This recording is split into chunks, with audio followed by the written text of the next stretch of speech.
She has completed her MCA from BMSIT Bangalore, affiliated to Vishvesvaraya Technological University, Belgavi. She has cleared her KSAT also. She has teaching and research experience of 16 years. She has awarded with ISCA Young Scientist Award 2013, Computer Science and Information Technology by Indian Science Congress Association. She also got Innovator KSTA Prize 2023-24, award by Karnataka Science and Technology Academy, Department of Science and Technology, Government of Karnataka. Also got Great Cited Award 2013 by IOAJ and Best Paper Presentation Award 2012 at National Conference hosted by the CMRIT Bangalore. As the Project Fellow of UGC Major Research Project 2010 to 2013, she has published 5 books and 48 research papers in UGC, peer-reviewed international journals and conference proceedings. She has successfully guided 1 PhD student and presently guiding 4 research scholars for PhD degree in the computer science. Her research interest includes natural language processing, data mining, and cross-language information retrieval. She has shouldered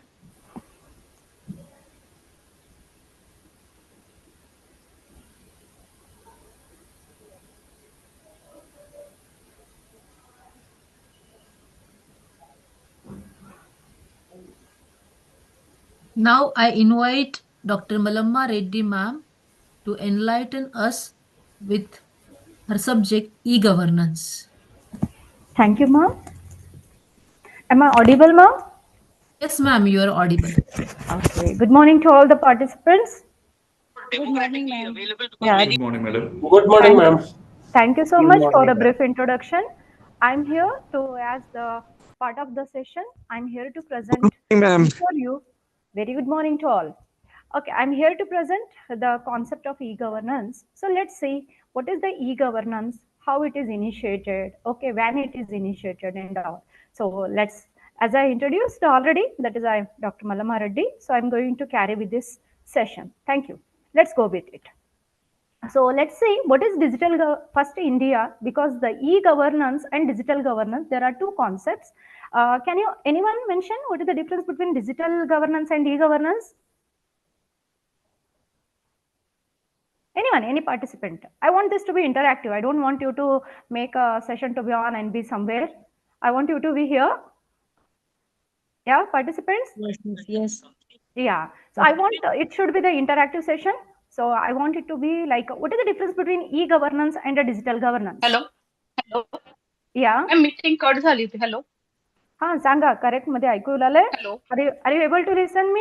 Am I audible? Am I? Yeah. Hello. Yes, madam. Yes, ma'am. ती विचारतीये, बोलावं लागतं. हा बोलावं लागतंय. सांगायला पाहिजे. Seema ma'am, what happened? Madam तुमची sharing stop झालेली दिसते. शेअरिंग स्टॉप झाली? नाही दिसाली की. ते हाईडचं ऑप्शन येतंय तिथं. नाही नाही. Ma'am, आहे. आवाज नाही येत आहे Seema ma'am. Participant, Voice is not coming. Coordinators, please. yes, ma'am, you are audible. Yes, ma'am. Madam, you are audible and your slides are also visible. Visible. Yeah. Okay. Just I want to Just know to ignore from it, the ignore it coordinator. all. Yes, ignore. Okay. What Okay. So that happened? She left the meeting. She was doing introduction. Hence, she was asking to continue her introduction. But as your lecture is already started, so Okay, we ma'am. don't interrupt. Okay, not a problem. So yeah, I want my participants to be interactive one. So my question is, what is the key difference between digital governance and e-governance? Anyone? Otherwise, I will explain here, of course. Anyone? Any participant? Just a second for you. Madam, isn't this e-governance part of digital initiatives?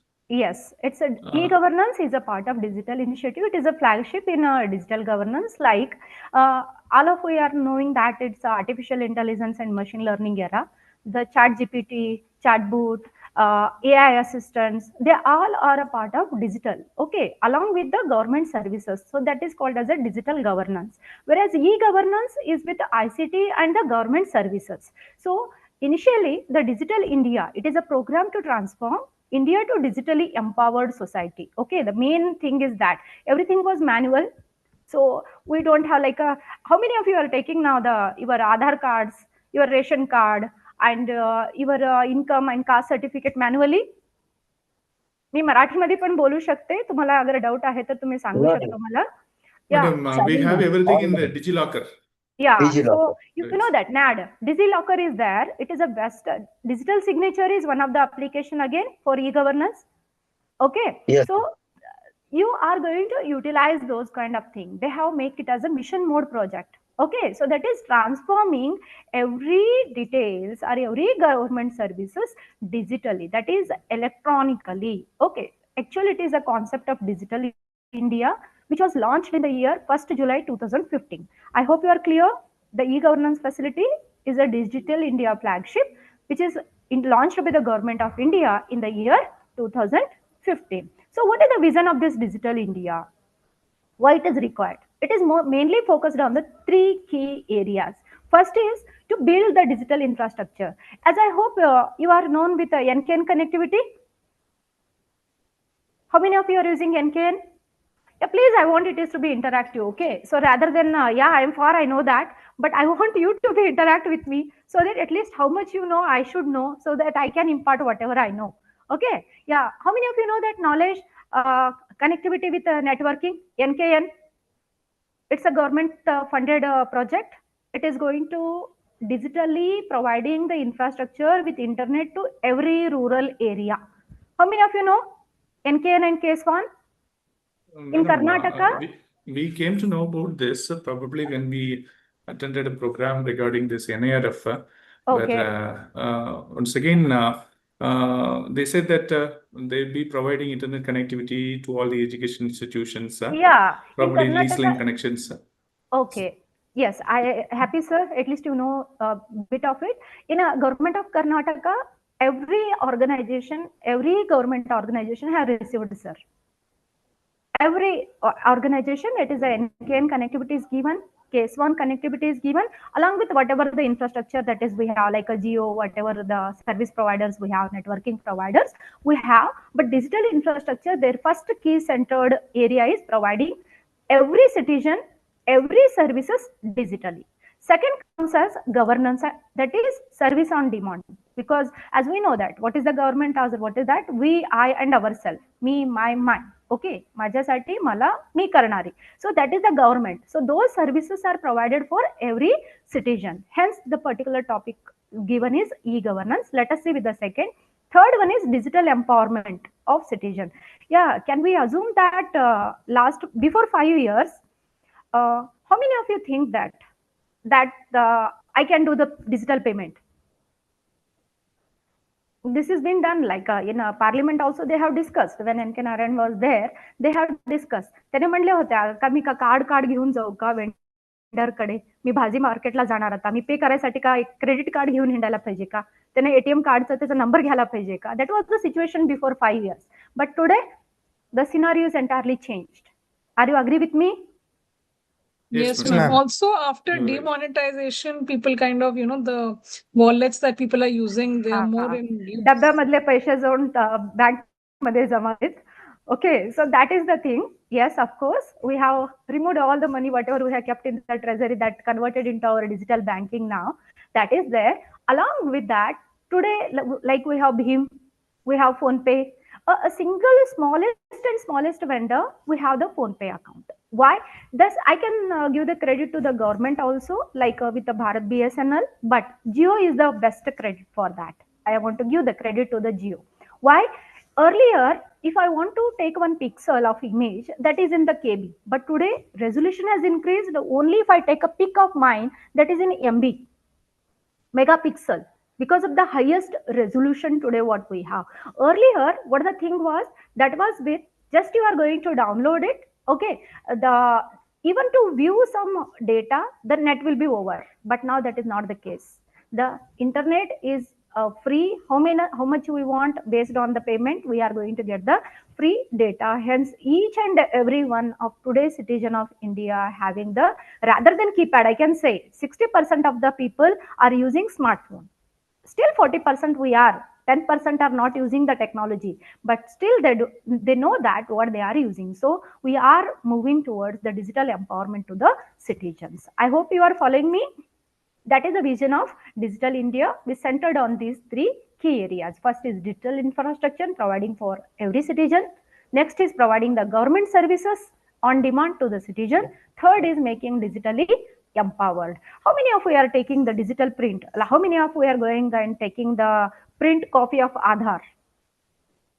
How many of you are showing the mass cards? How many of you are showing our, this is my license card? To the, no, we are not showing. We are just opening the DigiLocker. It is as good as the original one. To the traffic police, I can show my license. Yeah, this is my license, you can see here. And they have to agree that that is as equal as the original one. So hence we are moving toward the digital empowerment. So here my focus is on the e-governance. That is the one of the 9 pillars of Digital India. First is broadband highway, as I mentioned, NKN. As we have the highways, Chatuspati, 8. So we have, similarly, they are making the broadband highways. Then they are providing universal access to the phones. Anyone can access anywhere.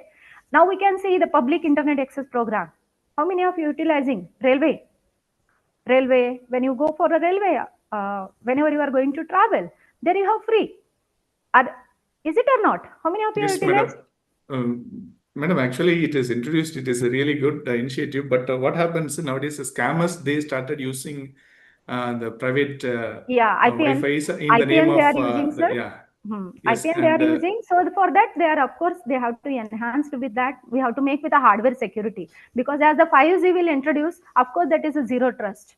We're not going to. But when it comes to the 1G, the only is to connect between the broadbands. That was our first initial motto. But we are in 5G, so it is a zero trust. Completely, I cannot trust on anyone. It's a zero trust transmission. So we have to work on hardware security rather than the software security. That will come in the coming days, sir. The cyber security people are working on that, because gray hat, white hat, and all black hat people are working with that. They will do that. So the public internet access program, their intention is to access the data wherever you are. Like my train, where is my train? How many of you are using? Where is my train application? I need it to be interactive. Yeah, 1%. Dr. KK is here.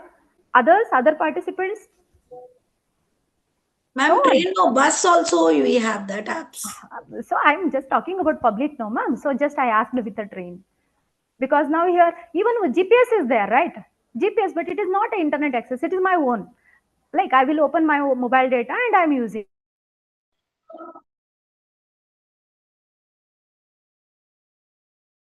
If I come to the train, that is a railway, the all one. Yes. So can I proceed? Are you clear here? Yes, madam. You can. Okay. So next, the fourth pillar. My focus is on fourth pillar, that is reforming government technologies, reforming all the government services through the technology. Then how many of you heard about E-Kranti, sir? This is not part, but just I'm discussing as the pillars. E-Kranti. Then IT for jobs, early harvest programs, IoT and all. I hope we heard about IoT and all. Now it's not much internet about of that, but we heard the term, but not much about that. Okay, it is not like now I cannot call it as internet of thing. Rather than I need to talk, it is internet of threats now. Okay, as you are concerned with, it is internet of threats. More and more data we are generating online, and it is, yes, the scammers are more and more entering into it. So that is the thing. So I'm moving towards the fourth pillar, that is the e-governance. It is particularly for business re-engineering using IT to improve the transactions. What kind of transaction here? Like form simplification. Now I want to apply for birth certificate. No need to go to the particular office. No need to wander there every time. No need to ask for the changes. So I can apply online. I can track that online. Even pension scheme, there are many you have, right? Any application which comes to the like school certificates, as you know, DigiLocker, NAD, National Account for Digital Lab, then voter ID. We are moving towards the voter booth now. No, online we are getting which constituency we are, which poll booth, where before entering into the booth itself we are coming across that this is my place where I'm going to vote. Yes, and integration of the services like okay, then integration of the services and platforms like many like payment gateway. As you know that now if I'm a taxpayer, I'm going to provide a tax. So what are the services here integrated? Anyone? Please. I want all just the banking platforms are integrated with it is linked with the PAN. Yeah, PAN, Aadhaar. Yes. Right? PAN is linked, Aadhaar is linked, account is linked, right? Bank account. And along also, with that, I think my all salary, the mobile numbers. HRMS, because I'm the employee, government employee. So it is connected with. So what they have done, they are integrating of services providing the platform. One of the platform is UIDI, payment gateways. Okay, so mobile platform. Next, we have the different databases for information, the workflow. So let's go with what is e-governance, how we are going to define the e-governance. It is the application, nothing else. What it is, it's an application of information technology to processes the government functioning. What is the main objective? That is smart governance. What is here smart? Smart, moral, accountable, responsive, and transparent governance. Whatever we are going to do, it need to be the main objective of e-governance. Electronic governance. It is an application of what? The application of information technology. What is IT here? What is information technologies? What is ICT? Information and communication technology.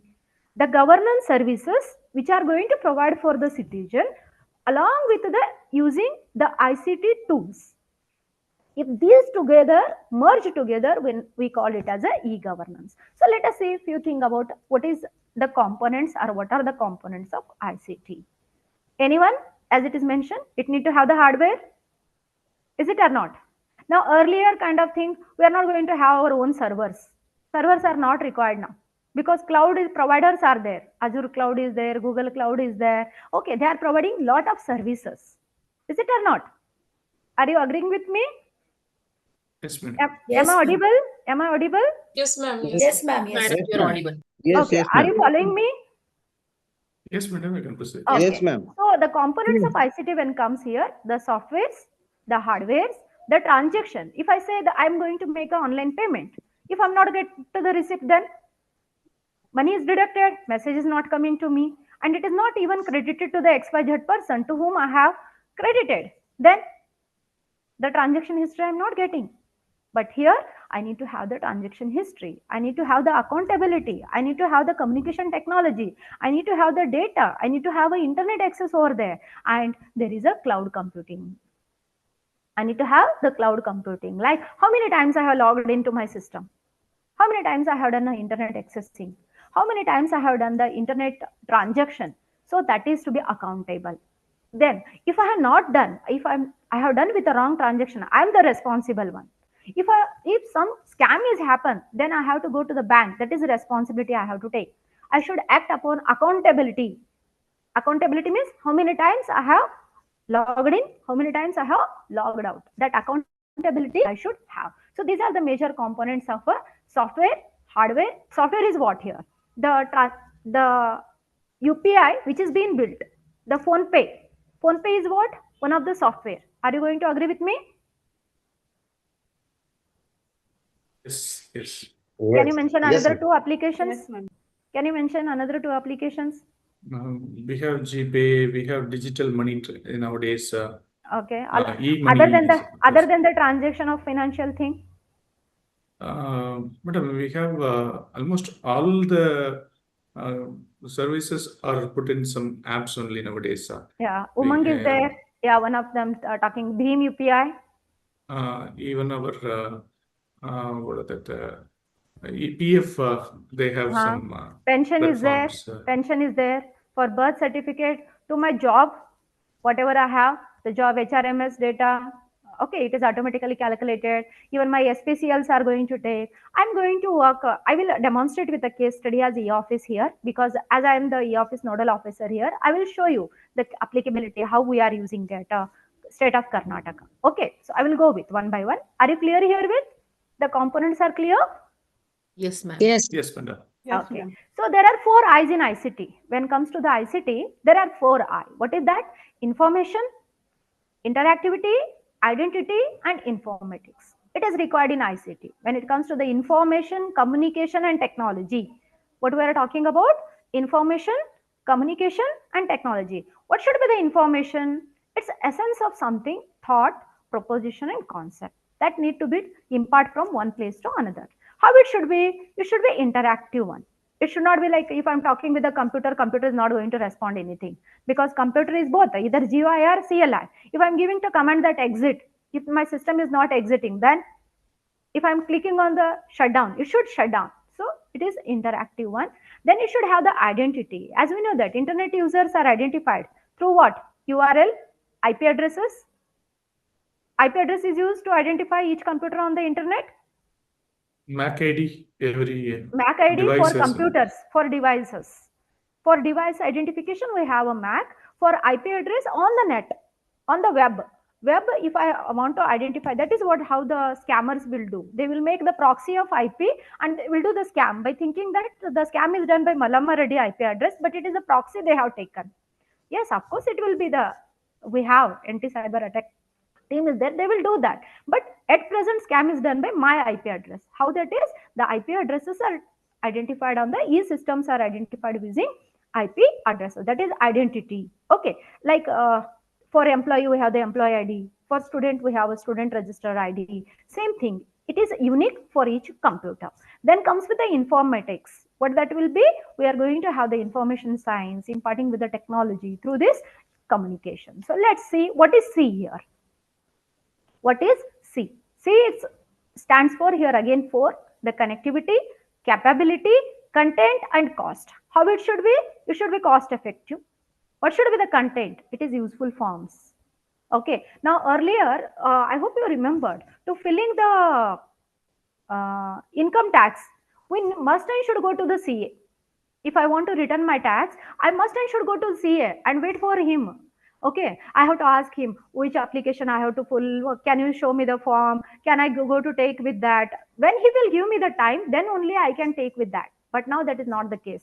I have my user ID, I have my password, I can go with my 12B form and I can go on returning my application. How that is? That is with the relevant useful forms.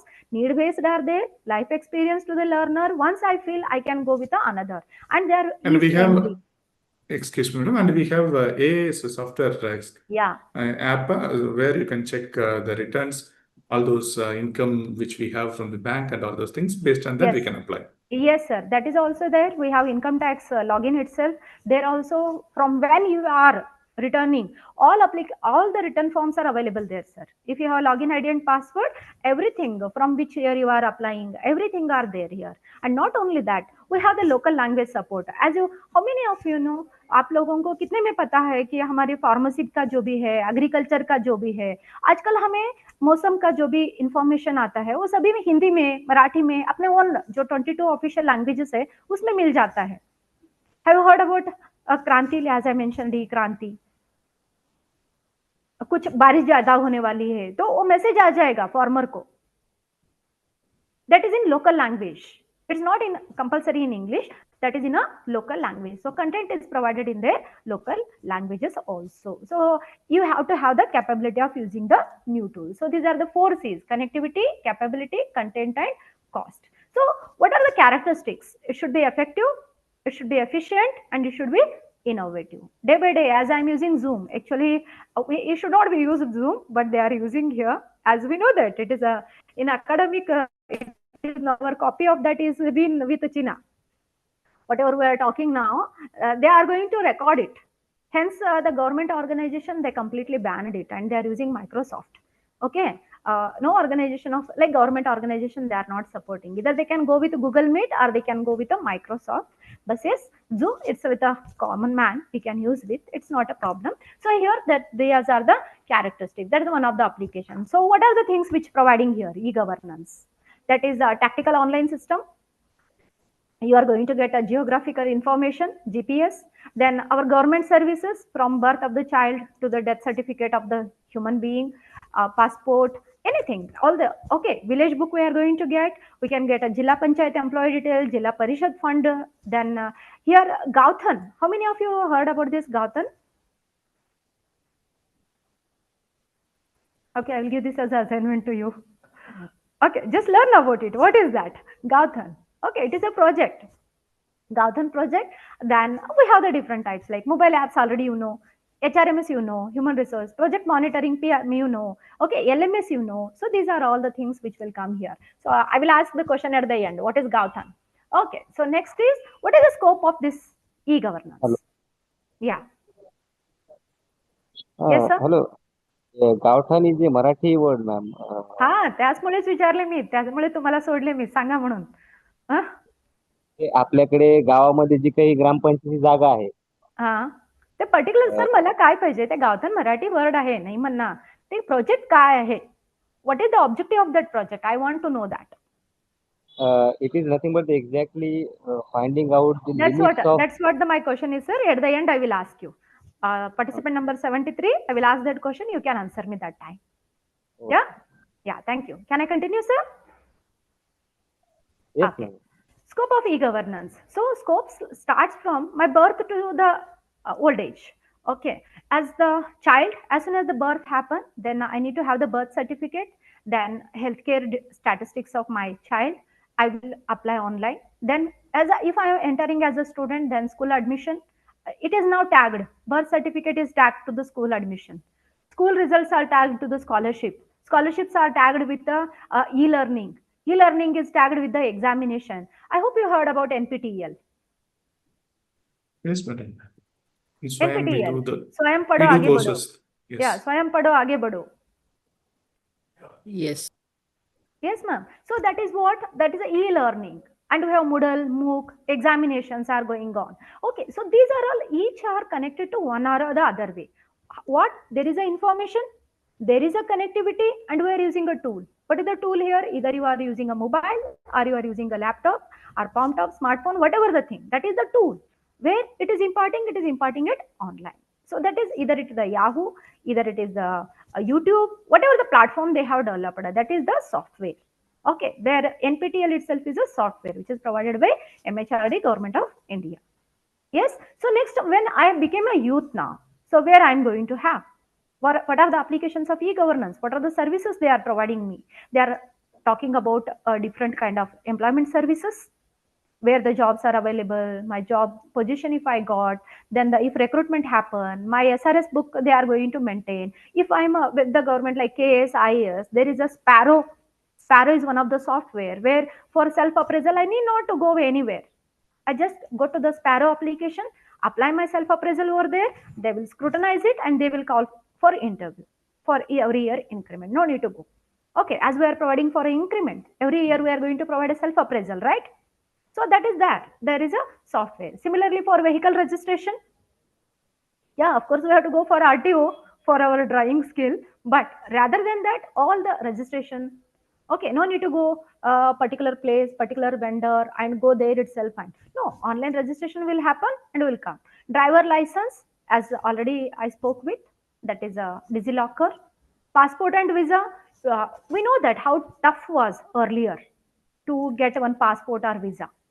That was too tough. 3 months before we have to apply, right? And we have to go there. We have to stand before the post office and all. But today, no, it is not required. You can go for passport, online office, click on whatever the documents are there, upload the documents. The one who is going to validate, they will call us. They will give one time. We will go on that time and we will take our original. They will be verified.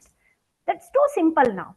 Okay, earlier that was too tough. So when I becomes a youth, these are the services which are provided by the government. Every citizen is required. When it comes to the family, now if say I'm from an agricultural family, I should know my agricultural details. I should have my land record, right? Can you tell me one of the portal for land record? Is it the question which you asked recently? That is the answer that Gaudan Jam Bandi project. Satbara portal is yes. in Maharashtra. Ha, sir. Yes, sir, you got it. Okay, so land record, thank you. So next comes with the property registration. Okay, now I hope you know that A khata, B khata and C khata it came. Have you heard about? Once again, madam, come again, please. For a property registration, A khata, B khata, it came, right? Have you heard about it? No, madam, no idea. You must and should, sir. It doesn't mean that. I think, is it for the entire country or it is for yes, sir. It's for entire country. States? Entire country. Okay. But state, they are making, like, you know that once the property is registered, then there is a mutation process, right? Yes. Yeah. Once the mutation is done, that if only registration is done, doesn't mean that the X vendor is given to the Y vendor. It doesn't mean that. You are not going to become the owner of that property. Same registration, because registration office can register on N number. If the registration fee is paid, that is done. They can register on my name, your name, your name, your name, your name. 10 names will be registered the same property. Okay, so how it is to be checked? That is with the called as a khata, E khata, B khata. Okay, there were the khatas where it is being available online. I can enter my plot number, whatever my property number, I can get the list over there. Okay, that is again one of the services for every citizen. I hope you are following me. Yes, madam. Actually, in Tamil Nadu, we have yes, TN Reginet. That is a kind of app where you deal with all these things. Okay, sir. So it depends upon one state to another state. The names may be varied, but yes, after mutation and after the khata is finalized, then only I can tell that this property is mine and legally mine. Okay, even by paying the amount also, I cannot say it is legally mine. That is there, sir. Okay, so I hope everyone is following. Okay, next, marriage certificates. As our Hindu act, we can say that yes, mala is done, then marriage is done. But it is not the case. Now, after many years, 40 years of marriage also, we cannot say I'm married because my marriage is not registered. Yes, so it is not possible. I have to get the marriage certification. That is again a citizen, every citizen I have to take, that is available online. That's again a government service through electronic form. Taxes, as I already spoken, utility services, the other all comes as a utility services, municipality services, anything, the water, light bill, electricity, whatever they comes, they are entering into this. So these are the complete scope of e-governance. Few of them I have mentioned here. So when you call it as a good governance, when we are going to say that, it refers the application of ICT in government functioning to achieve the good governance. What is that good governance? It should be accountable. It should be transparent. If you make your government service to be transparent, then the corruption will be less. Okay, that is the main motto that they are running behind. That is, we want to have that service as transparent. Have you heard about, sir, responsive? Like in Karnataka, there is one of the software called Sakala. Can you heard about this, sir? Anyone? Sakala service. No, madam. Okay, so here just I will tell you what is this responsive is nothing but Sakala is a one of a service here. Now assume that today I have applied for simple term. I will tell as a lecture here, as a faculty I will give an example. Now I applied for EL, sir. Assume that I have applied for EL. Today I have sent to my higher office that I want the EL for this month. After 1 month also, I didn't got my response. Approval is not being given to me. And neither any information about it. Whether my application is being processed or it is being forwarded, to whom it is, I don't know anything. So what they have done, in responsive Sakala application, if I put that my number, application number, which I have been passed, within 21 days, I must and should get a response. If I'm not going to get, the penalty will be given to my higher authority. And hence, it will stop. I can track my application, where my application is and on. So that's how it's going to happen. And it follows the rules of law. Participatory is very much important.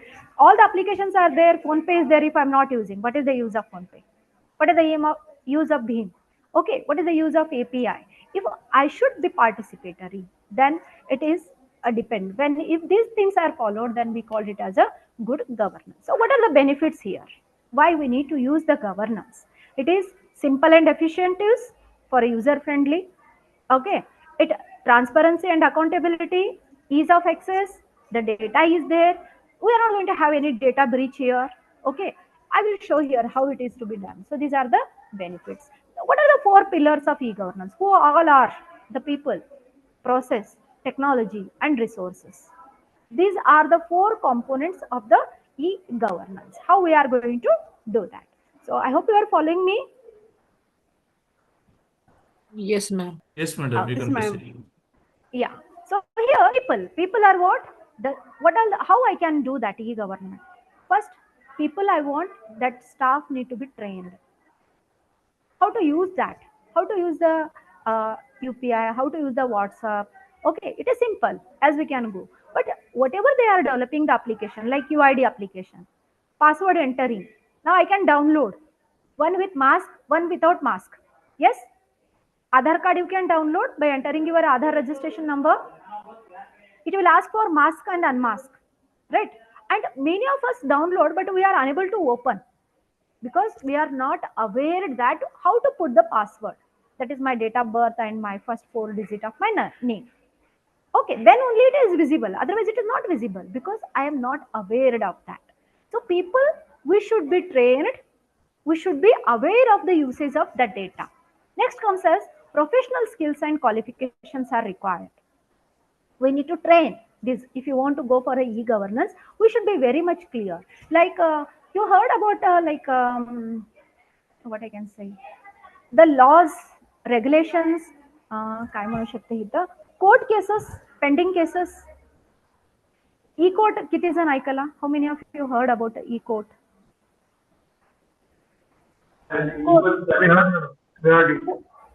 Court, like cases are to be there, no? Online you can put it, you can trace what happening where and all. We heard about it, man. Janta बोल के है ना? Janata. It's okay. So that is what the professional skills and qualification are required. To whom here required is lawyers are required. I cannot do anything on that.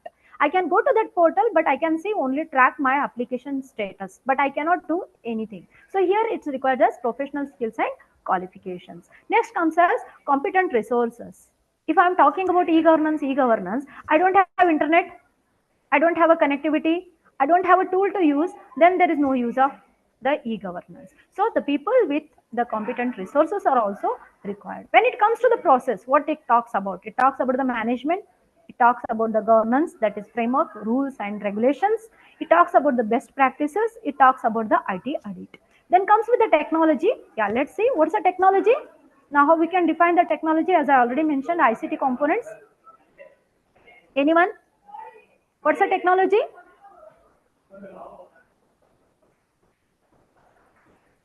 Anyone? Am I audible? Yes, Yes, ma'am. you are audible. Yes, ma'am. Yeah, what's the technology? Are you following me? My question is, are you following me? Yes. Okay, is it interactive? Because it's online. Yeah. It's online, right? Everyone, please respond me. Yeah, what's the technology here?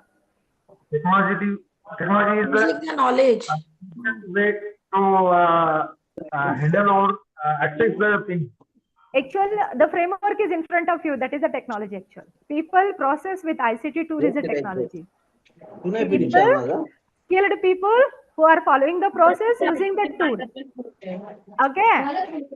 The skilled people following the process using the tool itself is a technology. I hope you are clear. Okay. So Yes, here ma'am.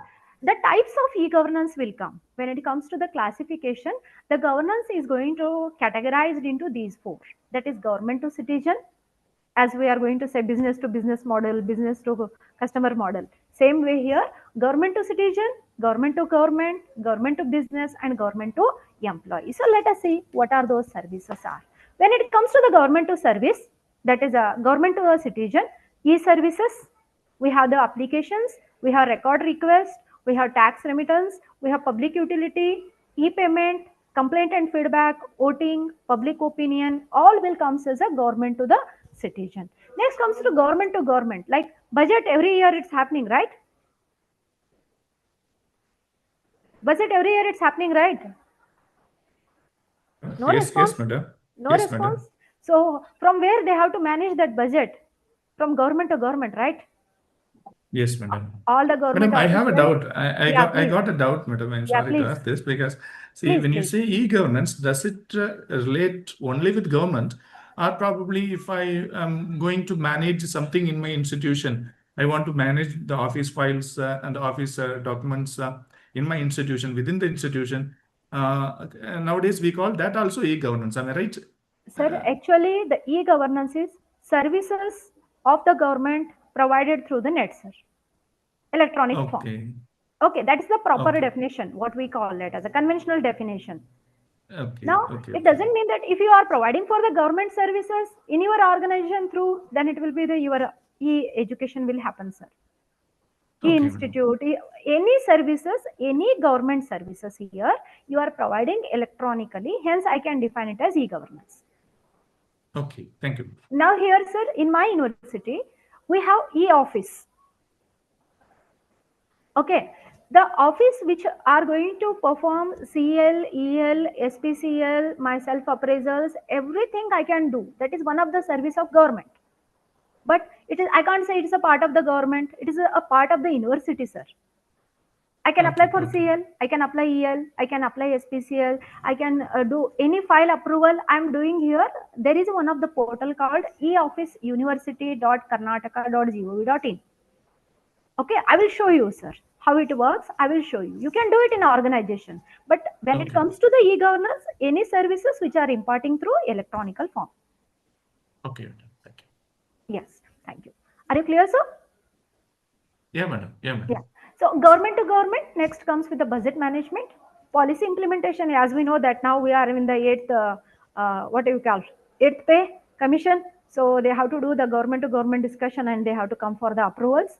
Then the revenue management, there may be the training like FDPs and all they are making with the academic staff colleges and all, like TTC is one, Pandit Madan Mohan Malviya is one. So training, they are again with the government. We are also the employee, but with a government organization to government. Notices and alerts, then project, mission mode projects are there. I will show you what are the different mission mode projects are there.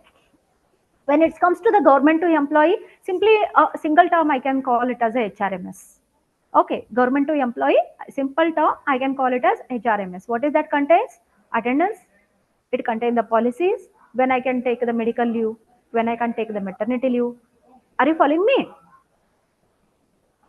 Yes, ma'am. We are following. Yeah, policies when I can apply for a maternity, when I can apply for a SPCL, when I can go for a OD, when I can go for an official duty OD. So based on that, the payrolls are calculated. My attendance is 30 out of 31, payroll is calculated. My administration work, if I'm going to give as a chairperson, then the EL crediting system will be different. Then again it comes with the policy. Payroll will change along with that. Then self-service, my own data. If my like self-appraisal is done, I have to prepare for that, submit my arrears, increments, pension, my health care. So all these things will come to the government to employee. Next comes to the government to business. Taxation will be there, licensing will be there, then contracting and recruitment. As we heard about a JUM portal.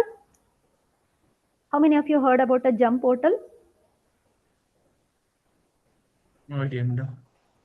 JUM, GEM, JUM portal. Yes, ma'am. We have heard about it. That is regarding e-procurement. Anything you want to purchase, anything you want to purchase, yeah. If I will call here for the notification, tender recalling, we call it as a tender notification. If it is in the organization, if I call for a tender notification, there need to be 3 vendors. Out of the 3 vendors, best one I will sit, I will scrutiny and I will call for them. After that, I will verify that. But JUM is not required at all. Okay, everything is authorized. Those vendors are authorized by the government itself. They are the portals and they are registered into the JUM portal. I can directly apply. There is no audit required for that. That is a good part of it. There is no audit. Otherwise, if I purchase something, some 20 computers in my institute, then I have to make an audit for that. But if I purchase those 20 computers through the GEM, there is no audit. I hope you are clear. Are you following me? Yes, clear, madam. That is Yes, ma'am. contracting and procurement. Next comes the subsidies. Many of you heard about subsidies, right? Yes, madam. Yeah, any portal? One of you can mention me the subsidies regarding the Solar, recently LPG. that Surve is there, one of the solar, that is one of the best subsidy which is currently given by the government. Yes, sir. In Maharashtra, In Maharashtra, any particular? Mr. Patel is giving refund loan refunding their interest. हाँ, मुद्रा योजना है ना, मुद्रा मध्ये किती पण subsidy भेटाले women's साठी. Okay, for women's there are subsidies for mudra yojana under women's only for they are going to go that Lakpati. Have you heard about Lakpati? Women Lakpati, 25% subsidy for them. Lakpati Didi. Lakpati Didi. Have you heard about it? Yes, ma'am. Yeah. So these all are government is providing the money to the worker and they are making it to the business. Okay. So these kind of services again will come into the government to business. I hope you are clear, sir.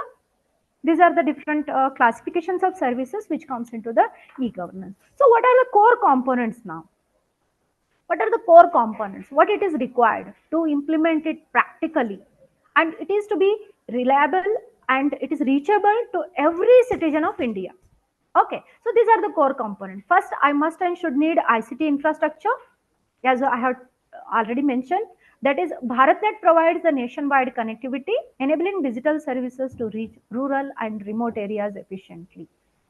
Okay, BharatNet is one there, sir. NIC-NET is there, sir. National Information and Connectivity for a net. They are doing that. At present, in Karnataka, we have NK, as I mentioned you. But in throughout the nation, ICT infrastructure they are providing by using NIC-NET and BharatNet. Second core component is digital identity. How we are going to do? As one of that is Aadhaar. And just I have given as an examples over it. But Aadhaar, we need to have a identification, right? I cannot tell this is my Aadhaar card. I can take yours and I cannot tell this is my Aadhaar.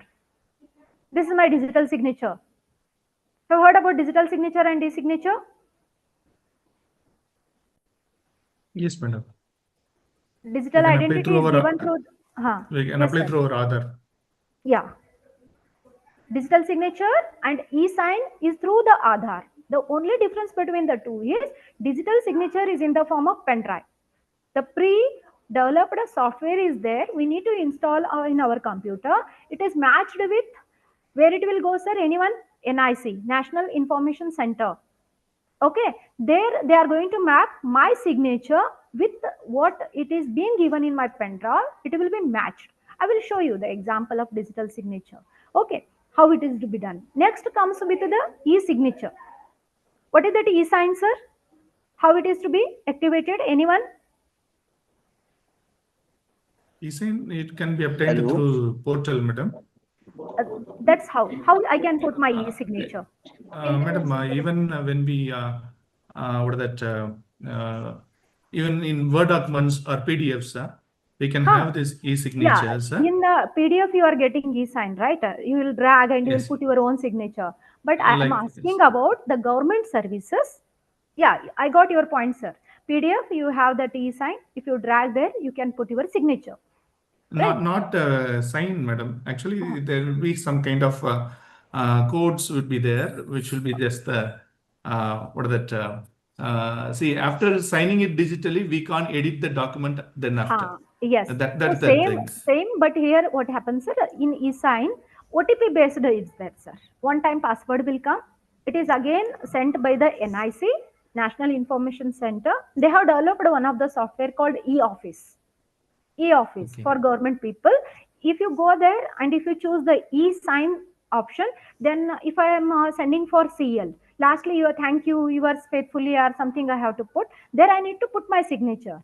Rather than I will click on e-sign option, it will bring my OTP. If I enter OTP, my masked signature will be done. Okay, so I hope you are following. That is how we are going to have the digital identity. Of course, Aadhaar is one of the example service for that. Then cloud storages, that is cloud services.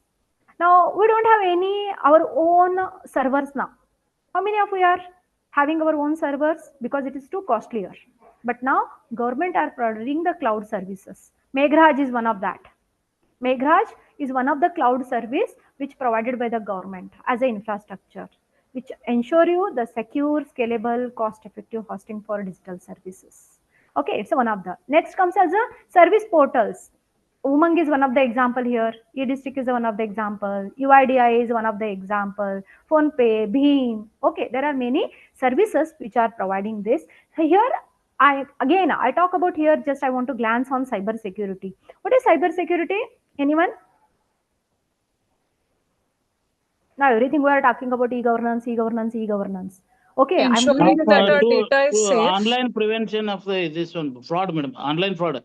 Okay, so how many of you checked that whether your email IDs are being breached or not? Madam? How many of you have checked that your email ID is being checked? Yes, sir. Have I been pawned? Okay. Yes, I have been pawned. Yes, madam. Have I been pawned? You just enter into your Google. Have I been pawned? Enter your email ID there. It will give the list when all the things you have compromised. Data breaching is no one will come and take the data unless we are going to agree with the service. Some or the other way we have compromised. The notifications will come. We'll say okay, okay, okay.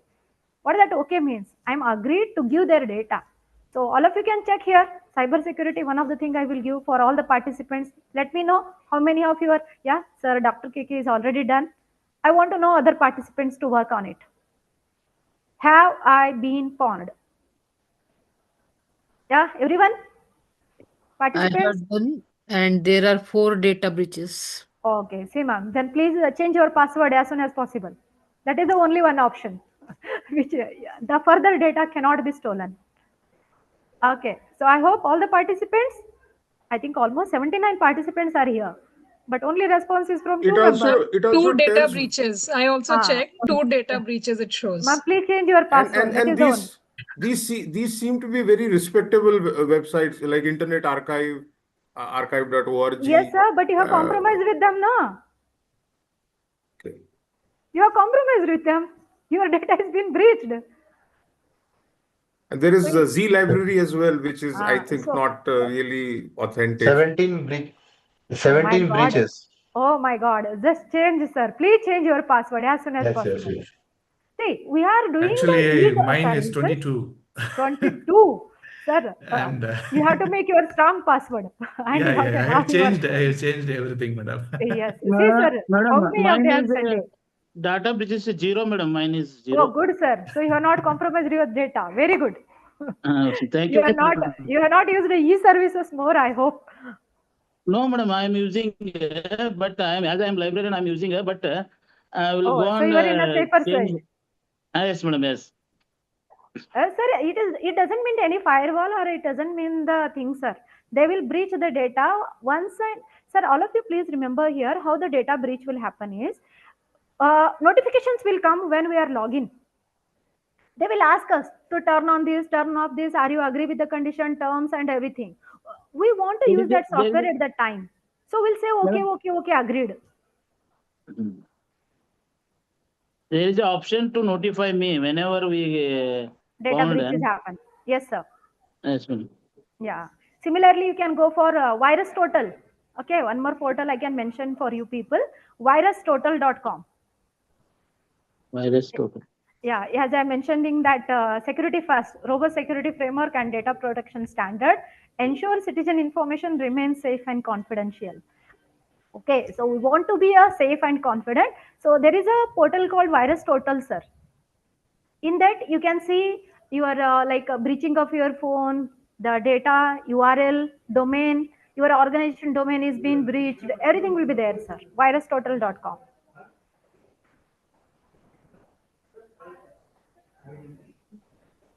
Yeah, audience is interactive. Are you following me?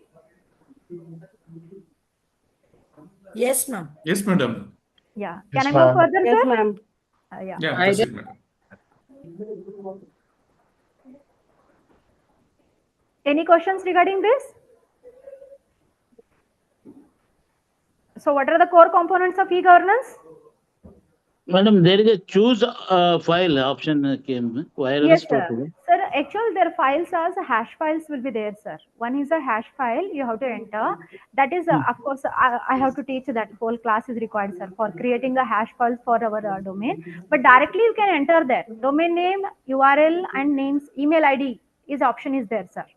Virustotal.com. Yeah, Yes. below. Yeah, you can enter your domain name. Like for me now, if I'm from Rani Channamma University, then www.rcub.ac.in. Then it will tell, sir, how many times I have got for my domain the threads are being done. Okay, madam. Every time we have to upload file here or No, no, URL ma'am. here. It's not file, ma'am. It's a URL and domain. URL or domain Yeah, we have yeah. to write Yes, here, ma'am. and Yes, then it ma'am. will suggest whether there is a virus Suggest or not. data breach or not. Which or not. Yeah, data breach means someone has stolen our data, and it is by compromising ourselves, ma'am. It is no one else has been done. Some notification will come at that time. We say accept, ignoringly. But that time, what will happen? Our credentials are being stolen by someone. Okay, so we have to be careful while downloading some new softwares, while agreeing with some rules and regulation, while agreeing the privacy things. We have to be careful at that point of time. Madam, Yes. actually, first time when I was my account was breached, it was through LinkedIn. Okay, so most of these accounts which are breached are some authentic websites only. Probably when their website is hacked and our username and password is taken from them, Yes, that is sir. also. Yeah, that is the case, sir. Mine has also happened. I went through the LinkedIn account. I saw where it is breached. So I saw it through the LinkedIn. So I say, these are the academia things. We should be there in that. And I stopped using for a while. For LinkedIn, I have stopped using. But no, that is the way we are communicating to one another, the academicians. But yes, so while using the privacy and regulation, we should be careful. So I hope you are clear. Can I move to the core components? I have a question. Yeah. Ma'am, I'm just asking, like, does the chances of data breach increase when we have these apps on our phone where we have, we automatically signed in? We don't really put in the password every time. Ma'am, we should not do that. We should not do that. You are giving the authentication, no, because you want to avoid the usage and entering of the password. We are ourselves becoming lazy and giving more to the AI and so ideally, we smartphones. should enter the password every time we want to open the app. It is That the is best better. practice, ma'am. It is the best practice for every citizen. That we should not. How many times you know that OTP, auto read OTP we will give? What will happen? If you give auto read OTP, like for a Zomato and all online booking, what you will do? Online order, read automatically OTP. You have accepted that. You have given the permission to them to access your phone. They are not going to enter the OTP. You have given permission, hence they are entering your OTP. It is copy, it doesn't mean for us it only shows that OTP. But now I hope many of you know that the digital arrest concept. Many of you know that digital arrest 1903 is the one place where we can give that thing, where we can tell that I am under the digital arrest. The digital arrest is such a way that you cannot believe that they are the frauds. They are in a police uniform, whole setup is there. Okay, they will tell, if you inform to someone else, I will arrest you now itself, the police will come, like that. It is there. We have to be careful because we are agreeing with them. We should not enter in that belief. I hope I can move. Yes, madam, is it really in there our system, is it there? Yes, sir. Yes, sir. Many, please don't download your invitation card on WhatsApp. Don't click on anything which is on your email, because any URL you will click, along with that one software will be installed. I think Noteboot is one software, sir. Noteboot is one software. Without entering your password, I can log into your system. Is it in police system? Is it there? Sir, in my system I can enter. I'm not talking about police. Leave it for a far. Only means our police system, they are doing like that. This arrest No, is no, there. sir. No, I'm not talking about police. I'm talking about fraud. Is it Fraud a fraud? police. Is it a fraud? But is it genuine in our system? Is there this system? Yes, sir. Many of them are the victims for that. I came across many of my 1 or 2 members, 30 lakh they lost, sir. The pension amount they got, okay, they are tracking with our account details, and they said that no, you have ordered onlinely, you have ordered this amount, this some product. While doing this product, you have ordered ganja. Okay, so if you are not going to agree with this, see, these are the police setup. If you are not going to agree, if you inform someone else, I will arrest you at this point of time only. Otherwise, you transmit this money, I will make it as a sarabara karunga. Okay, I will solve this thing. Don't tell anyone. And it is such a way that they are arrested such a way that they are not going to inform anyone. And they transmitted whole amount. And they lost it. Because up to 48, they know that. Up to 48 hours, if the transaction is done knowingly or unknowingly, we can take it back through the help of banking. But up to 48 hours, they will make us the digital arrest. We cannot go anywhere other than that room. That itself is called digital arrest. Okay, after 48 hours, you are going to tell to bank people, police, but already the amount is been taken from that bank, that is account is closed, they have sent to the outside country. If it is within the country, we can access, but they are not going to leave that much time. Within 48, they will parcel to the other nation, and hence I lose my money. I hope you are following. I hope you are following. Am I clear? Yes, madam. Yes, ma'am. Yes, ma'am. We are following. Yeah, let's go to the next. So these are the national e-governance policies. Okay, it's talk about the NEZP. So what are that here? They are, it is actual the mission mode project, 27 mission mode project. They have projected in the year 2000, but from 2011, the 4 projects on health, education, okay, they were being implemented. Out of that, as I mentioned, in 2015, there are many. So here, central MMPS, state mission mode project, and integrated. Out of this today, just I will focus on, because I know that you are not practical with here, but I will show you the e-office. Okay, one of the thing, pension, you know, you can track it. You know the income tax. Is it or not? Yes, yes. Are you going to work with me for income tax? Yes. Yeah, everyone? Then everyone have a PAN and other, your PAN number, Aadhaar number and phone number? Yes. Then I will go with the income tax.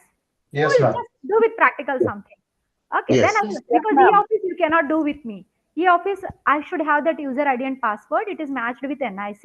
I will log in and show you first e-office. Then I will go for another 15 minutes for IT. Can we? Yes.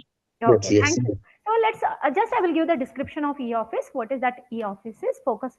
Also, this is a e-office which is given by the National Information Center, Informatics Center, aim to provide a efficient, effective, transparent, inter-government and intra-government organization transactions. So it's a digital workplace. Okay, why it is?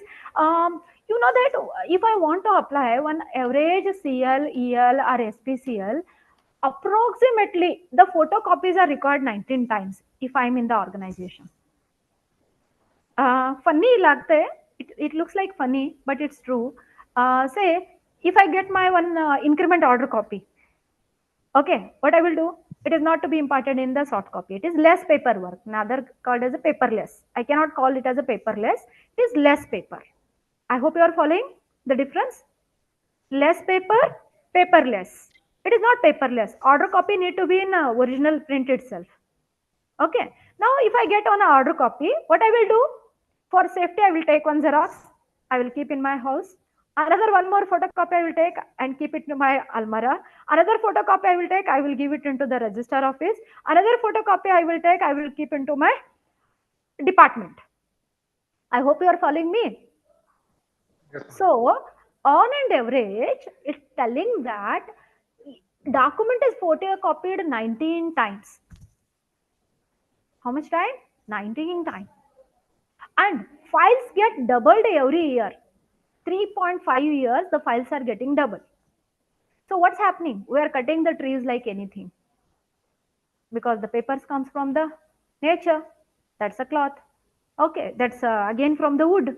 So we are making that. Hence, that is the thought of that, and they brought the concept of e-office. Okay, so it tells here what, why, many folders and all. Completely, you feel that it is completely as like your the hard file. The whole setup is like the enhanced transparency, increase the accountability. It assures you the data security and data integrity. It transforms all the government cultural work, ethical policies by following that it is going to have. Then these are the phases, how it is and all. Okay, these are the suite, e-office suite. It contains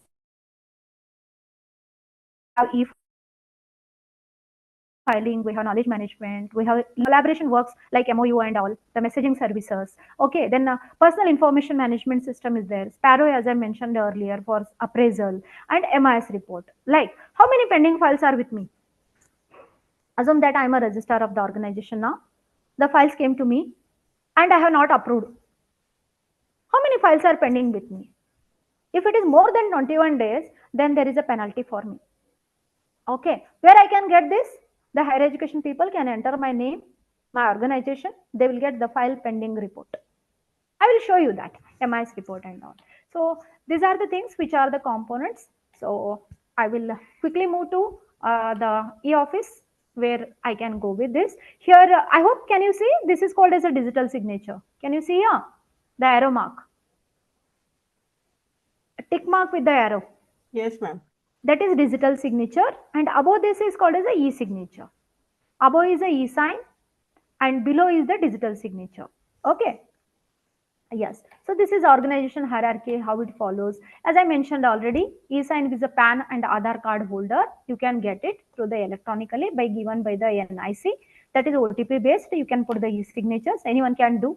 Digital signature also anyone can do by purchasing this pen drive with a NIC tag. Hardly it is of approximately 2000 rupees. You need to install the softwares in your system. Okay, and you can put and you can have the digital signature for this, your organization and for you, everything. So this is the process how e-sign and digital signature will happen. End user are there.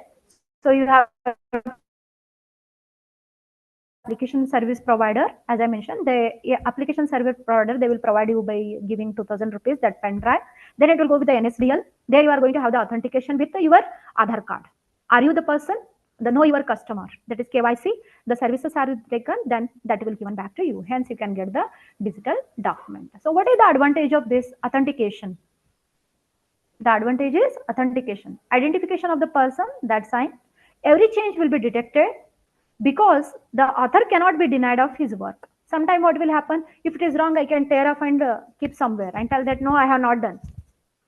Sometime what will happen? I don't know where I have kept that file. The file is missing. But here you cannot say those things. All things are stored in the server, Meghraj, that is stored there. You cannot deny at any point of time that I don't know the file, it doesn't reach to me. You cannot see. You cannot say that. So these are the advantages. So I will just go here. First, I will go to the email.gov.in. Can you see here? These are the services which are provided by the government of Karnataka. First, I will go with email.gov.in. Okay. So this is the portal which is being designed and developed. I hope everyone can see this. Yes, madam. Yes, ma'am. Yes, ma'am. And here, this my registered ID is being given by the NIC, Government of India. Okay. So the my portal, as I am the nodal officer, I can fetch this detail. Okay. Now it is mail.gov.in. It happened. Parichaya they have changed again. I will show you. Once you will sign in, you can go with the thing. It's changed with Parichaya now. Okay. Parichaya.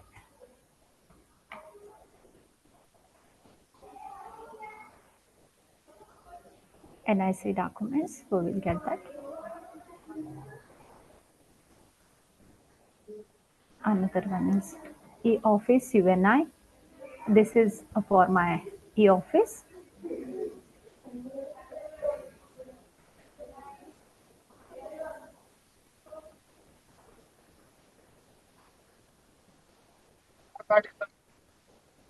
Yeah, I hope it's visible to everyone. Yes, madam. Yes, Yes. ma'am. Yes, ma'am. Yes. Yeah, you cannot do this practically. You have to see that it's a Karnataka government in India. That's the user ID is been provided to me. I have the authentication for this. Okay, I consent to the Parichaya and I say the next. Okay, so it's login. Here you have the two options. One is with the filing. As I mentioned here, the components, core components are you have knowledge management system, leave management system, personal information system, MIS reports you can generate along with the e-filing. Okay, so this is e-office suite for a digital workspace solution. What it is? It's a digital workplace solution. You can take here, you can perform all the things. So here I will go with the I can show you the like knowledge management, other services like a personal information. My informations are available here. I can give here who all are getting retired. Okay, all the things are provided here. Throughout the Karnataka, who are going to get the superannuation. Okay, I can send the wishes to them. Every data is available here to with me. Okay, once I'll get this suit. So I will show you when it comes to the e-filing. E-filing, there are two concepts. One is with the receipt and another one is the filing. So I hope you know the difference between everyone is working in the organization, right? Everyone are working in one or the other organization, right? Yes, yes, madam. Yes, madam. Yes, madam. You know the difference between receipt and file. Yes, ma'am. Receipts are the circulars. Okay, they need not to be the approved one. Receipt or the circular, they need not to be approval. Okay, otherwise based on the receipt, I have to need to put the filing. I have to make the filing. So here I will just show you the sent one, the receipts. Okay, one of the receipt I will show you. Okay, so here I have sent with telling that there is an invitation for me to give the speech on emerging technologies and generic at BCA students. Okay, so this is the receipt I am sending for the caseworker. They will put the file for that. File putting will be done by the caseworker and the caseworker will send to the registrar office for SPCL that will be approved. I hope you are following here. It's been done with online. It's done with online. Okay, no need to send me the take the copy, nothing. Now similarly, if it comes to the file, okay, similarly it comes to the file, I will show with the inbox, one of the file I will show, otherwise sent file itself I will show. Okay, this is with working with a cell where I'm going to take with the EL requisition letter, which is being taken and approved. Okay, I will show one of the approved file. Okay, so can you see here that is being approved? FDP coordinator list are been there. One of the digital literacy program we have conducted. So in that I need to have some of the faculty coordinators for that. For that I have taken the approval. Okay, so it is being signed as I have signed with e-sign. Okay, but whatever the approval will come, that is will be given. So these are the things, the details I have given and digitally signed. I hope you can follow this. It's as a Karnataka, Kannada is the official language we have to use in Kannada. So it's been written in the Kannada. Okay, so a cover letter you can give, but official letter we need to give it into the thing. So this is how the e-office suite work. I hope you are clear here. Yes. Because this is not to be practical, so that you can work on here. I can show you the thing which I am working. Okay, similarly, I can go with the MIS. I will show you the like how many files are pending and all I mentioned, right? As I am the coordinator, I can show that thing to you, but not for the administrator, but I will show with the lower officials here. Other services, email diarization and all. Here, can you see here, e-file, MIS, reports. Participants, are you following me? Yes, ma'am. Yes, ma'am. Is it convincible? Are you? Yes. Okay. So here the file, it's a management information system. There, as I mentioned you, no employee can keep the file for more than 21 days. If they keep, there is a penalty for them. Okay, the deduction in the salary. 1 day, half day salary will be deducted if they keep the file more than 21 days. So tracking will be here. Every data, who has sent, to whom it came, is it with the AR, is it with the DR, okay, where the file is pending at present. every data is visible here. You can see, as I am the coordinator, I need to submit per month the MIS report to my office administrator, registrar and BC. I have to submit that data, that these are the files pending, or these are the movement is happening. Some files will come that need to be need not any approval required. So that file can be put into the parked file. Are you following me? Like I want to go for Ambedkar Jayanti and I have celebrated my Ambedkar Jayanti. Next year again I have to open that file. That need not to be closed. Then I can put into the parked file. I hope you are following. Okay, that again will be reopening next year. This year that is closed, but again create a part of that file and it will come again. Yeah, it's taking loading time is it's taking more. I will show. Okay, till that all of you go to the Google and just type with the income tax. I will show that also. So let's go with, just log in with your income tax department. Income tax, go to the income tax login. All of you go to the Google. Just let's go with one of the e-governance service. It is one of the government service. I hope everyone you have the PAN number. PAN number is must here for everyone. And if you don't know the password, we can reset the password. It is not a problem, but it to be your phone number should be tagged with your Aadhaar. Your phone number tagged to be PAN and Aadhaar. Then you can change with the password. Okay, if you have password, we can enter directly. Okay, go here, income tax login here, income tax department. I hope you are getting here. All of you are here. I will just once again reload this MIS home report. Yeah. Are you here?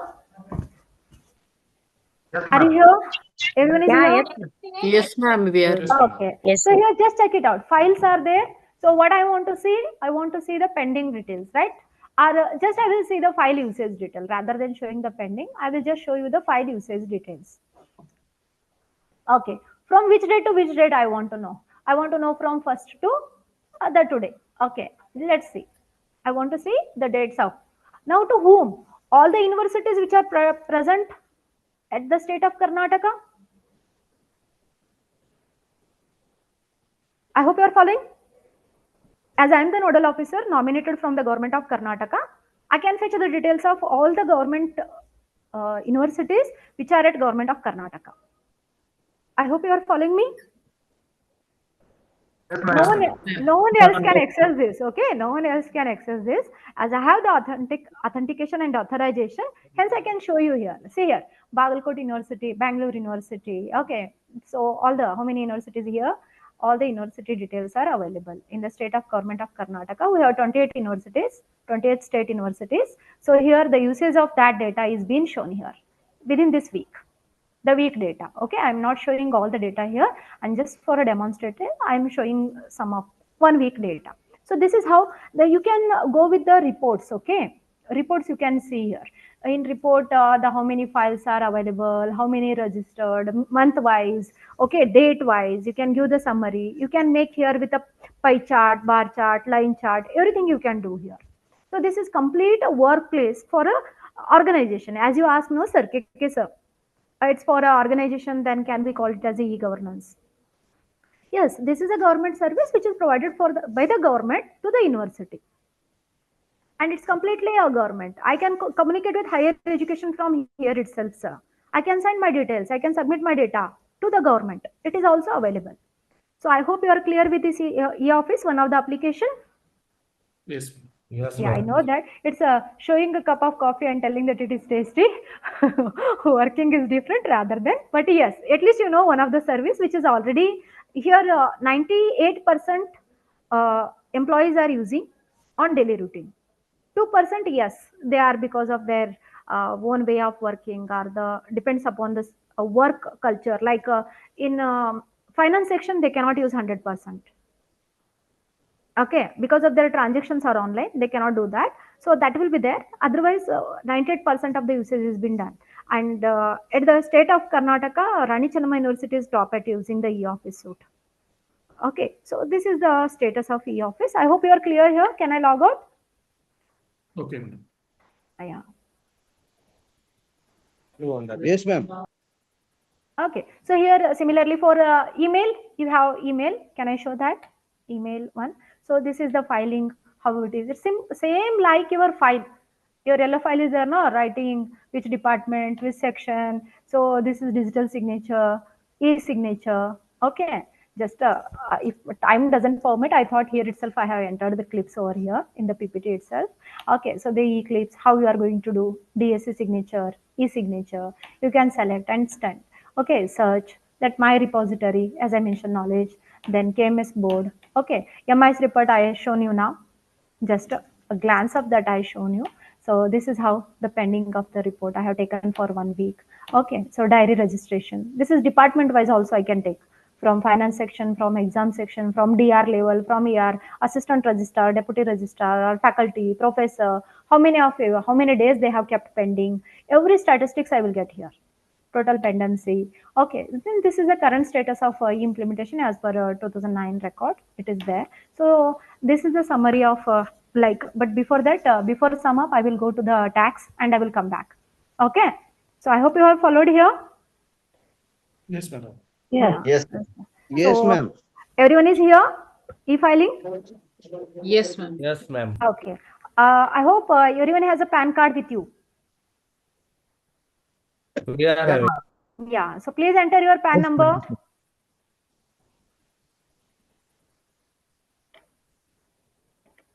This is my PAN number.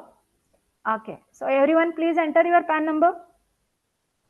And say that please confirm and whatever your password is. Okay. So you have to enter password. As I am returning myself, I know my password. So all of you please enter your passwords. Yeah. Are you doing with the practical with me? This is one of the e-governance service. Yeah. If I continue, my login will come. Yeah. It's this is my profile.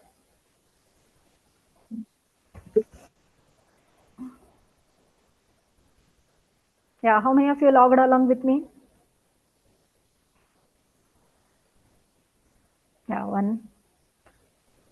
Dr. KK sir is being logged. Others?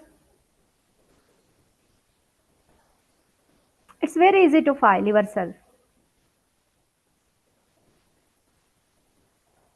This is called accountability. See here, 14, 20, 31, right? Session time. How much session I am here at the tax department? They will record here. How many times I have logged into this? They will record here. Okay. As I mentioned, right? E-governance services, transparent, accountability, responsive. They will account me. How many times I'm entering into this e-filing portal and how much time I have spent on it. The cybersecurity people will do this only. That how much time I have scrolled for this IP address. Are you following? I'm not getting only one response I got. In this, in this you can see here the view filed returns. Okay, view filed returns. Here you can download from the first when you have from which year you are doing, all the details are available here. When you have filed, when it is returned, you can download. All the details are here. No need to go to any CA to ask for that. This is one of the best and easiest service which is provided by the Government of India. Yes, ma'am. Yeah, anyone? Any difficulty? Anyone feeling here? Yeah. No, ma'am, no. This is one of the again service by the Government of India. That is e-filing anywhere, anytime. Income Tax Department, Government of India. Okay, so can I move towards the summing up? When it start, I will doing last since 2007. Okay, so why you have not returned, sir, later on? As it is mentioned, if you are not a taxpayer, then also you can return. It is not that thing, sir, that you have to refund only. As it is one of the responsibility of every citizen if you are an employee. It is a responsibility of the individual. That's what I say. That is the people. People environment is Participatory is mandate, sir. Then only we call it as a good governance. Our participation is mandate because we are the part of the government. Participation is mandate because. Yes, sir. Otherwise, your CA has not plotted it properly, sir. You might have returned, but your CA has not done. If you are going to get here the details, it will show you all the details, sir. Yeah, I hope I'm clear here. Can I log out from this? Yes, madam. Okay. Yeah, so another 5 minutes are there to sum up this.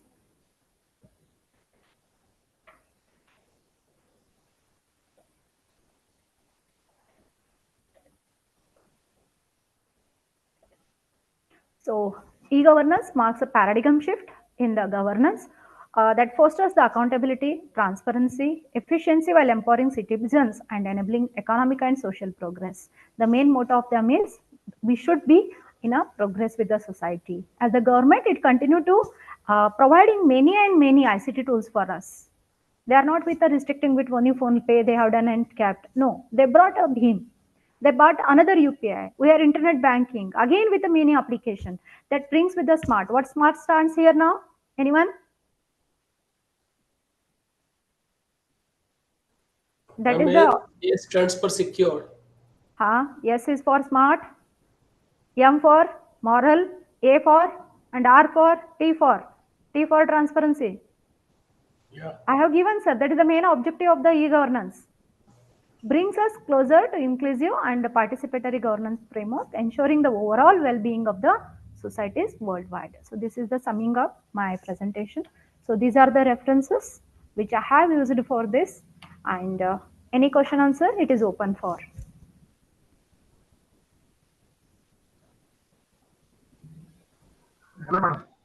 Yes, sir. E-filing, is there any specific video is getting all the information? Yes, sir. Many CAs are doing the videos and they are online available, sir. YouTube or many videos are there. How to file, how to refund. Can we file ourselves? Yeah, I am filing myself, sir. First 2 years only I went to the CA. From last 12 years I am filing myself, sir. Self-filing is there. Because 12B form is there which given all the details, sir. It is which is signed by the finance officer. My deductions are happening every month. So there is no need to worry about what the deductions or what everything is there here. I have given the saving and finance department is already providing me through the HRMS all the details. So I have to go with the as per HRMS, what is my deduction, give it, whatever my refund it will come, it is being filed. It's very simple, sir. Now after a new... Yes, ma'am.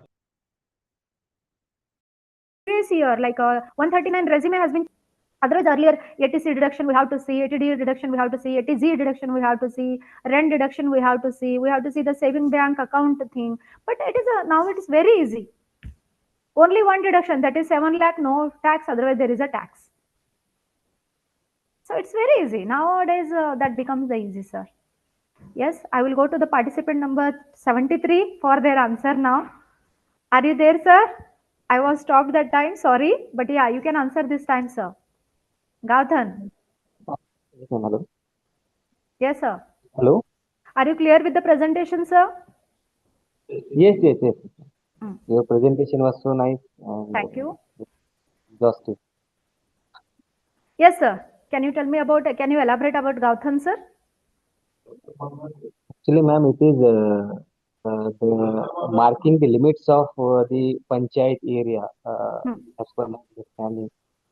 Okay. Anyone else?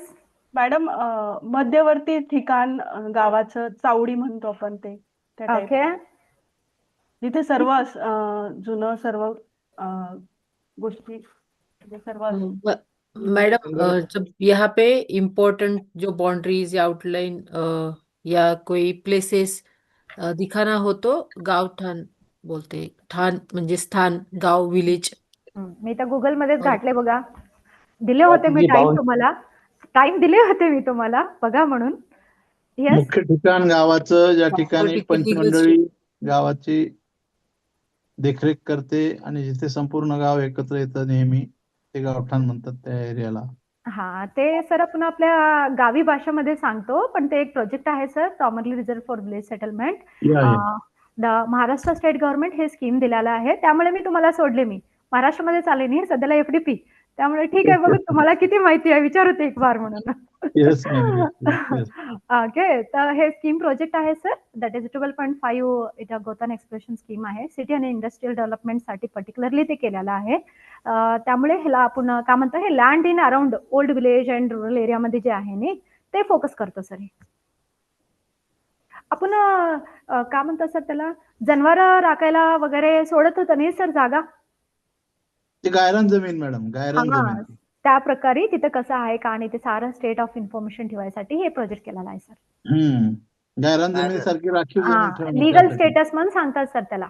Okay, ते कसं केलं का नाही, okay, त्याचं गव्हर्नमेंटचं काय scheme आहे, त्याच्यामध्ये काय युसेस केलं, ते सारं ह्याच्यामध्ये त्याने त्याच्यात घातलेच सर. ते verification of that.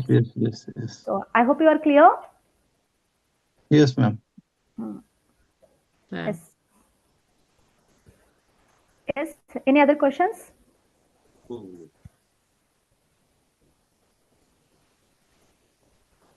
Okay. Thank you. It was good lecture, ma'am. Thank you for the information. Now I invite roll number 53 to propose vote of thanks.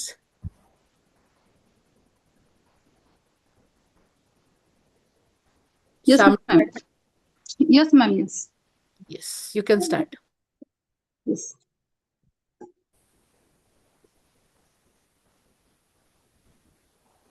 Good afternoon to all. I sincerely thank our resource person, respected Dr. Mallamma Reddy ma'am, for sharing valuable knowledge about the vision of Digital India, scope of governance, good governance, and 4 pillars governance of, and also guiding us through this refresher course. I am also thankful to course director Mahajan ma'am and Veena Mahajan ma'am. Thank you to all. Thank you, Veena ma'am, for giving me the opportunity to share something which I know and important between the all. Thank you so much. Thank you. छान वाटलं madam, Marathi झाला त्याबद्दल अतिशय धन्यवाद. मी पण sir एक पेशन्सनं मला here केला. मला काही थोडी माहिती होती ते तुमच्यासाठी शेअर केले. हे एक खूप वास्ट सब्जेक्ट आहे सर, पण as the part of 1.5 hour I have tried to impart the thing which I know within the short basically you are Maharashtrian madam. नाही सर, कर्नाटकच, पण मराठी खूप छान येते यार. पाटील आडनाव सुद्धा दिसलं तुमच्या आडनावामध्ये. हा sir, good Marathi madam, good Marathi. Thank you sir. It's border to the Maharashtra, so students आहेत सर मराठी, त्यांच्यासाठी थोडं प्रॅक्टिस झाले. हा सर. वाटत नाही तुम्ही स्पष्ट मराठी बोलतो. सांगा सर. मराठी भाषेबद्दल आम्हाला गर्व वाटतो. खूप चांगलं बोलताय तुम्ही. Thank you sir, my pleasure and compliment. Thank you ma'am. Thank you. Thank you ma'am. Thank you. खूप इन्फॉर्मेशन शेअर केली आमच्यासोबत आज. Thank you, sir. It's my pleasure and duty, sir. Yeah. Thank you, madam. Thank you, ma'am. My pleasure and duty. Thank you so much. Can we wind up the session, ma'am? Thank you. Yes, ma'am. We can wind up. We can wind. Yes. Thank you, ma'am. Thank you very much. My pleasure, ma'am. Thank you so much for giving the opportunity. Thank you. Good day. Same to you.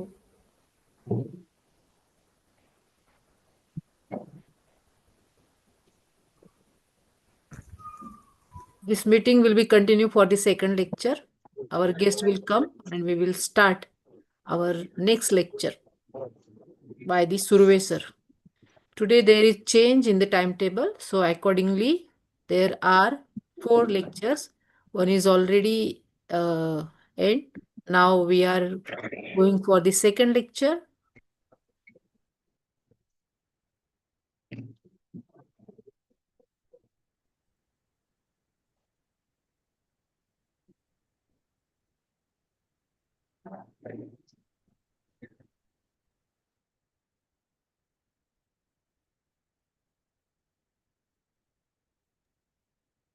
Yes, Dr. Siva, I have joined.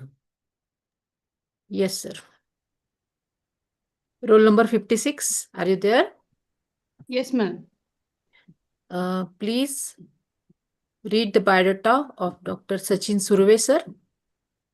Sure, ma'am. Thank you. So it's a privilege to be a part of this refresher course. I, on behalf of the organizing team of the refresher course, and on behalf of all the ladies and gentlemen here, introduce our esteemed guest speaker, Dr. Sachin Sudhashiv Surve, holding a PhD in Human Resource Management from Savitribai Phule University. Dr. Surve also earned a master's in management science with a dual specialization in HRM and systems. He's a certified trainer from DOPT and from European International University, France, Center of Training Professional Development, Asian College of Teachers. His visiting faculty roles include PSC's Modern College of Engineering, MBA Department, Department of Education and Extension at SPPU and Gokhale Institute of Politics and Economics.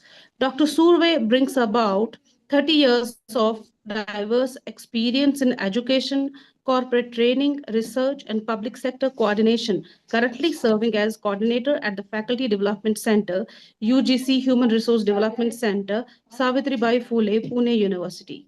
He has been instrumental since 2002 in leading the soft skills development program and Earn While Learn scheme at the same university, while also acting as section officer coordinator. His expertise spans designing innovative, need-based training modules, HR consultancy, behavioral skill development, and administering educational institutes. His key achievements include his coordination online MOOCs courses under Arpit Swayam, including refresher course on leadership and governance, a 4-credit program on negotiation skills and conflict management, and a 3-credit MOOC on personality development and communication skill.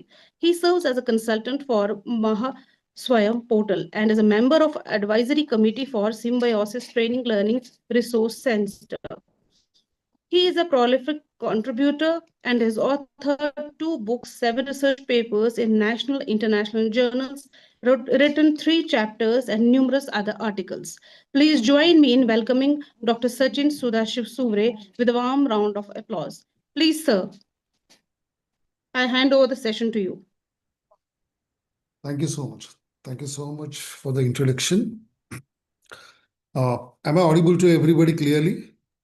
Yes, sir. Yes, sir. Great. Yes, sir. Before I start, I would like to confirm the preferred language by all of you. What is the preferred language? I can see the group is around 70. Sir, we have people from Kashmir to Kanyakumari. That's the reason I'm asking. What is the preferred language? I deal with faculties on a regular basis and I know the situation. So please be free. Please feel free to tell me. Share me. English with some Hindi would be, I think. Bilingual. Okay. So I'll try to make it bilingual, English, Hindi. Yes. And the most important thing is if you don't understand anything I'm speaking, अगर कोई बात आपको समझ में ना आए जो मैं बोल रहा हूँ, तो you can stop me anytime and ask me to repeat. I'll try to explain it in a different way. Second thing which I always say before my session is, I mean, practically it is impossible to teach you people anything because I can see it's a group of 70 teachers from across the country with I think average experience of around 10 years. So it's a hugely experienced crowd. So I'm not here to teach you anything. I'm here to share my experiences with you. You might have, you'll find multiple courses available online on how to design a MOOC or how to create a MOOC. I can proudly say that I have so far contributed in 4 different online courses, 2 of which were Arpit programs, which involved almost 40 hours of recordings for each program. And after that, 1 MOOC of 4 credit on negotiation skills and conflict management, which again was 30 hours of recording and other things. And another MOOC of 3 credit on personality development and communication skills. Apart from that, recently I have done a course for Mahadnyandeep. Mahadnyandeep is something like Swayam, Swayam is for India, and Mahadandeep is a platform created by state government, Maharashtra state government, in which they are launching programs in Marathi language, under which their first program is launched on Indian knowledge system generic program. And I happen to be the consultant for that and the coordinator of that program. So that experience, what I have learned through that experience while working or designing the MOOC programs, that I'm going to share with you today. So it might happen that your experiences are different, your observations are different. You can let me know, and you don't have to agree with everything I say here. It's not at all mandatory. Any specific requirements you have before I begin, please let me know so that I'll try to cover that. Is there anything specific you're looking forward towards MOOC? अगर ऐसी कोई चीज है जो MOOCs के बारे में आप जानना चाहते हो तो प्लीज बता दीजिए. अगर वो कवर नहीं हो रहा है तो मैं उसको कवर करने की कोशिश करूंगा.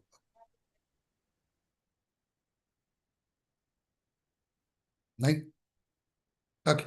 We all are talking about e-content development in online mode. And the beautiful part is most of us are having the cameras off. Now, I have just switched off my camera and I'm talking to you. How does it feel? Is it okay if I continue like this? Yes, sir. Yeah. No, sir. What is the difference? What is the difference it makes? When I switch on the camera and when I switch off the camera, does it make any difference? We feel Yes, sir. disconnected. We Sorry? feel disconnect.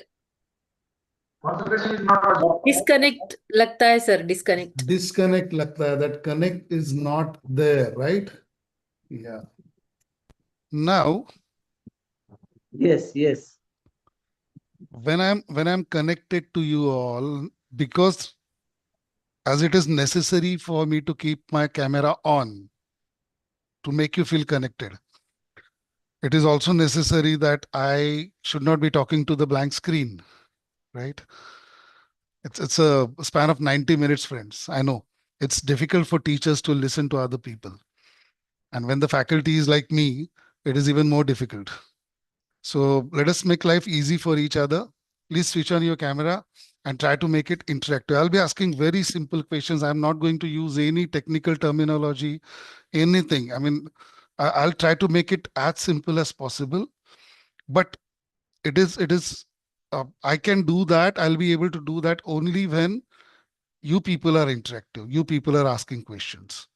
So let us enjoy the next 90 minutes or so. Here I'm just sharing my screen with you. Let me know if it is visible to all of you. It's loading. Yes, it is Yes, sir. visible, sir. Visibility. Yes, sir. It's Yes, visible. sir. Okay, Now perfect. visible. Yeah.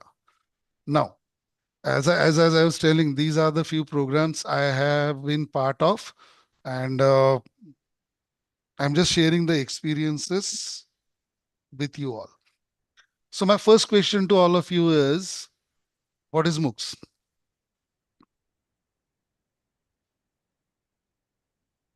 You might have been hearing this, especially after pandemic.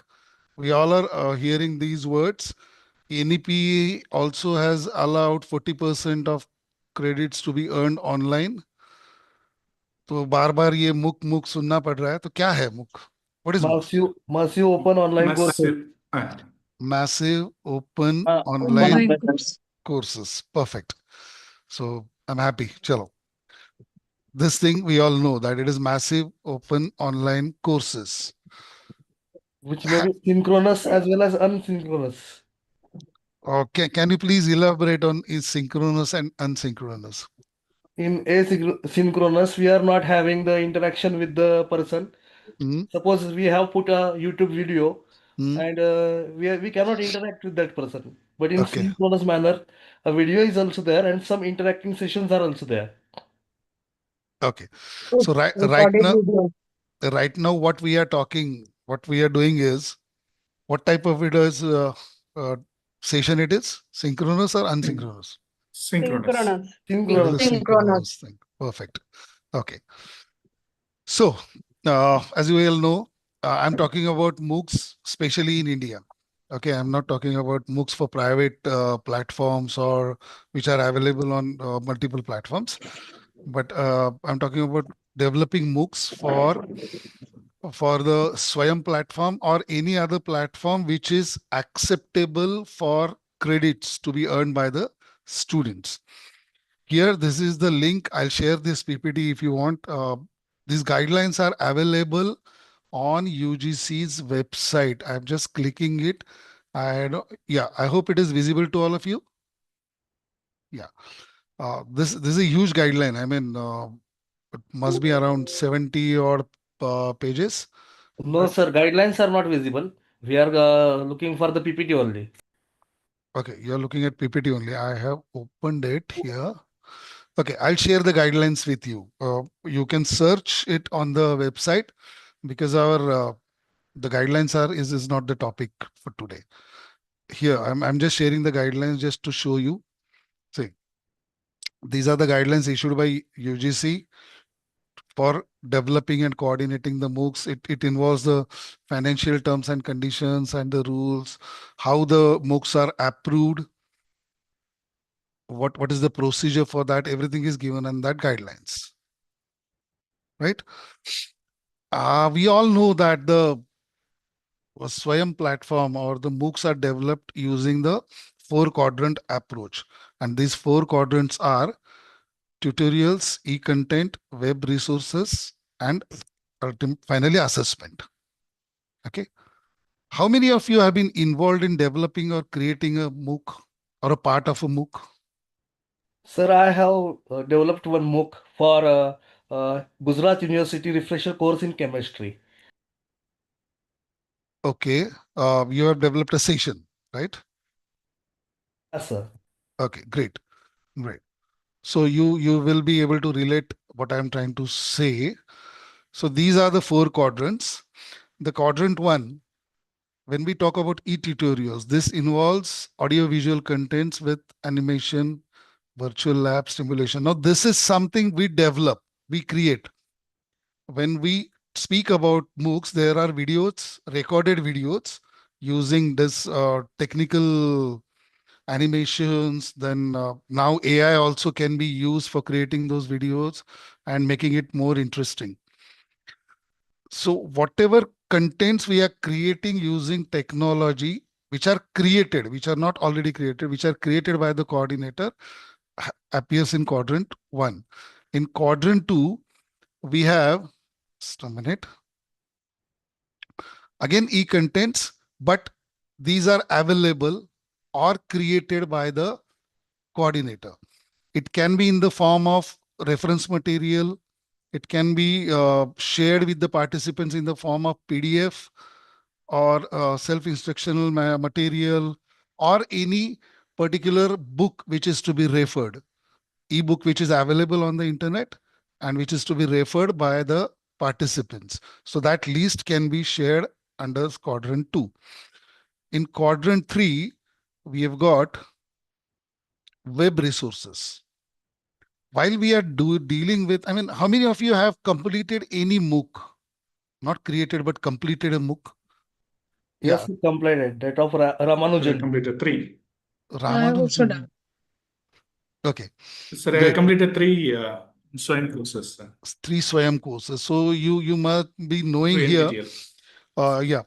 While those courses or those videos are shared with you, along with that, many times it happens that the coordinator suggests you to visit a particular website, look for a video, and then questions, related questions are asked. All those supporting material which are available, web resources which are available on the internet, will fall in quadrant 3. And the last quadrant is assessment. Now here, from my experience, I'm telling you, even though generally what happens is we prefer MCQs for assessments. But if the coordinator of the creator of the MOOC is creative and ready to take some efforts, these assessments and these evaluations can really be interesting during the MOOCs. It can really be interesting. It has got a process, I'll be talking about it. But that thinking about evaluation needs to be started even before the program is the recording begins. Even before the recording begins, we need to have it in mind that how am I going to evaluate my participants? So that part is really important. Okay. Any questions on these things before I go ahead? 4 quadrants पे कोई सवाल है?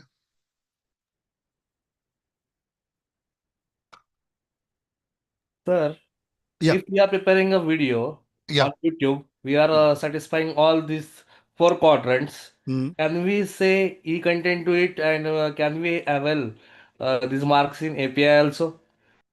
I doubt. You can call it e-content, no doubt about it. But whether it is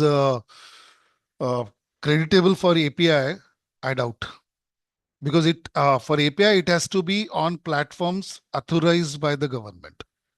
This is what my understanding is. Okay, sir. Yeah. Excuse me, sir. Yeah, please.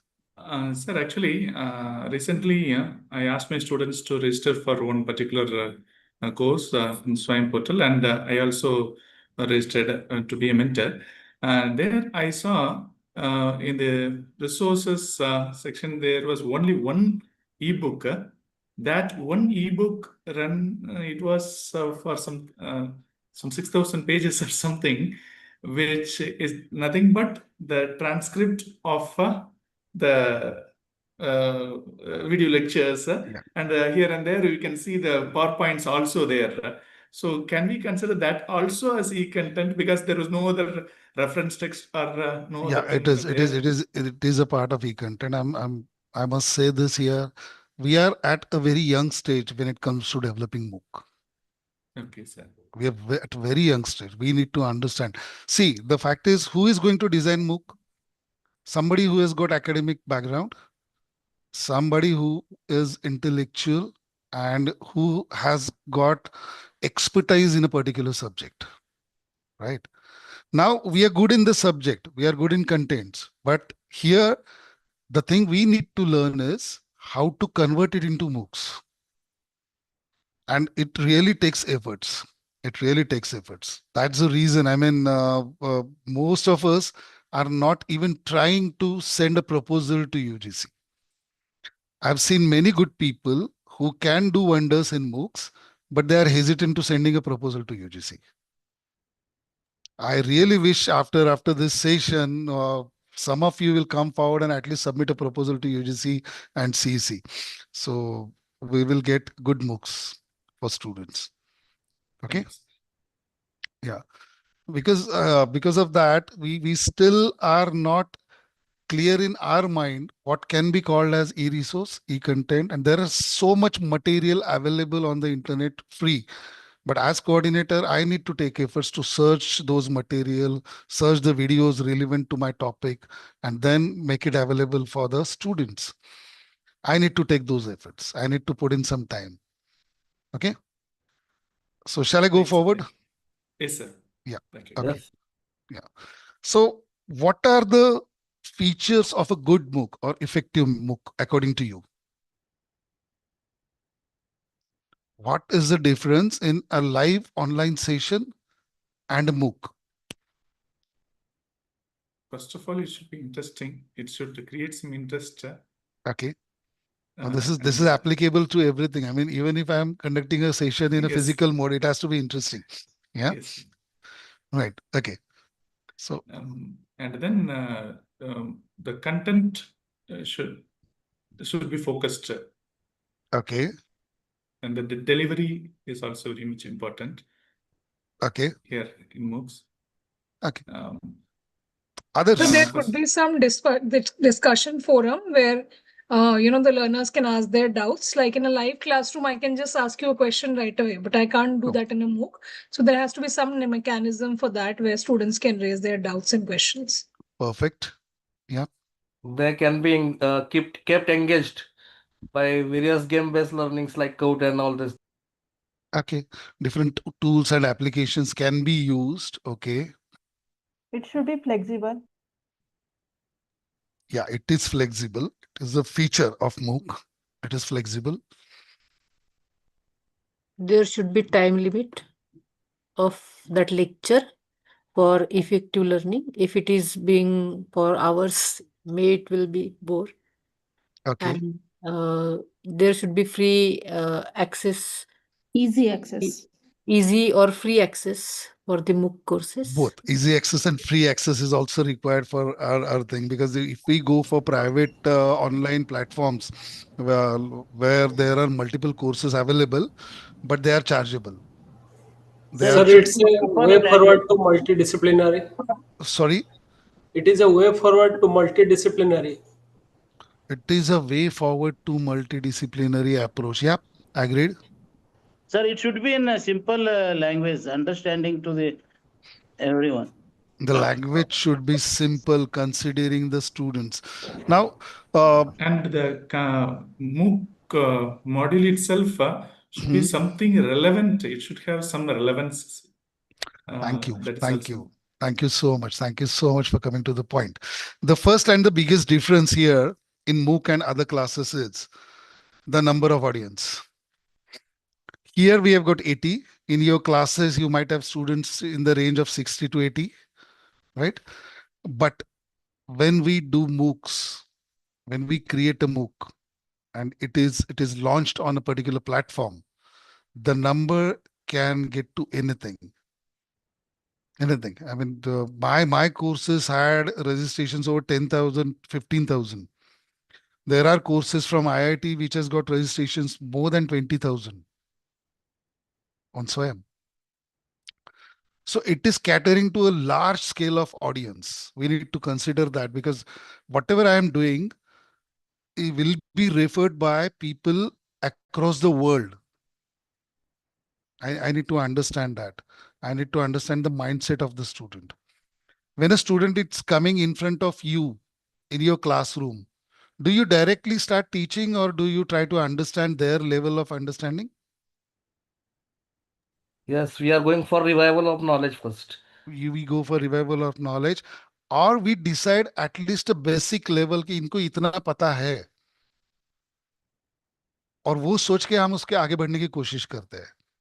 In MOOCs, you don't have this thing, that facility to understand the learning. We consider that people coming here are undergraduation level, post-graduation level students.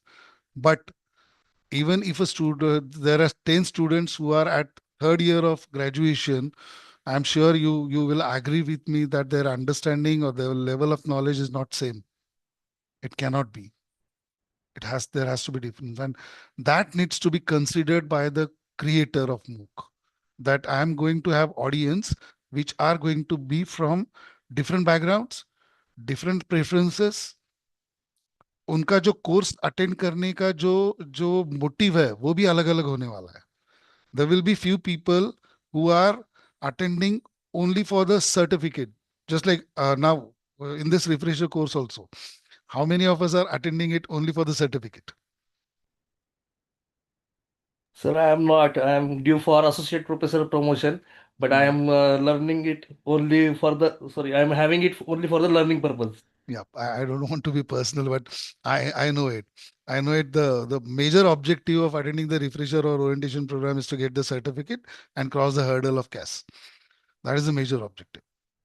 But at the same time, there are some students who are Tevis, number 23, please mute yourself. Yes, sir. Yeah. So at the same time, there are students who are really keen to learn new things. There are practitioners who are attending your course to add value to their career, their professional skills. That can also happen. And we need to understand this. Then subject. If you are planning to design a MOOC or create a MOOC and submit a proposal to UGC, I have to understand and maybe I have to go do a small TNA kind of activity amongst my students, and then decide a particular topic or subject which can be offered on MOOCs. It has to be different from whatever has already happened. You can go to Swayam, visit Swayam to understand what all courses have been developed so far. अगर मैं उन्हीं में से कोई topic बोलता हूं तो मेरा प्रपोजल अप्रूव होने के चांसेस कम हो जाते हैं. So I have to be innovative. I have to be different in selecting the topic itself, right? Sir, is this proposal is open throughout the year? No. There are particular periods where these proposals are actually asked for by UGC. At times UGC directly asks. At times it is asked through CEC, which is circulated through the EMMRCs available in the universities. Okay, but you can get the format of the proposal and the guidelines for the proposal on the website. Okay. Okay. Yeah. Then it should be, as you have already said, that it should be a combination of teacher learning with engaging the audience, making it interesting. See, the irony is that it is going to be a one-way communication through your recorded video. जैसे आप एक किताब लिखते हो ना, आप एक किताब लिखते हो, आप वो बच्चे के हाथ में जाती है, किसी रीडर के हाथ में जाती है, वो पढ़ता है. और कई बार ये देखा गया है कि लिखने वाले का इंटेंशन और पढ़ने वाले का इंटेंशन अलग अलग है, तो समझदारी में वहां पे डिफरेंस हो जाता है, because it is not interactive. There is no conversation in it. Here also, the thing is, I am creating a video. I am trying to make it interesting for the student, but the student जो सुनने वाला है, आप YouTube का example ले लीजिए. YouTube के video अगर बहुत लंबे हैं तो what are the chances? आप एक वीडियो ऑन कर देते हो, अगर उसकी लेंथ 6 मिनट 7 मिनट की है तो वो पूरा देखने के चांसेस ज्यादा है, या एक 20 मिनट का वीडियो पूरा देखने के चांसेस ज्यादा है? कम वाला. Come wala. And I'm talking about entertaining videos, not educational videos.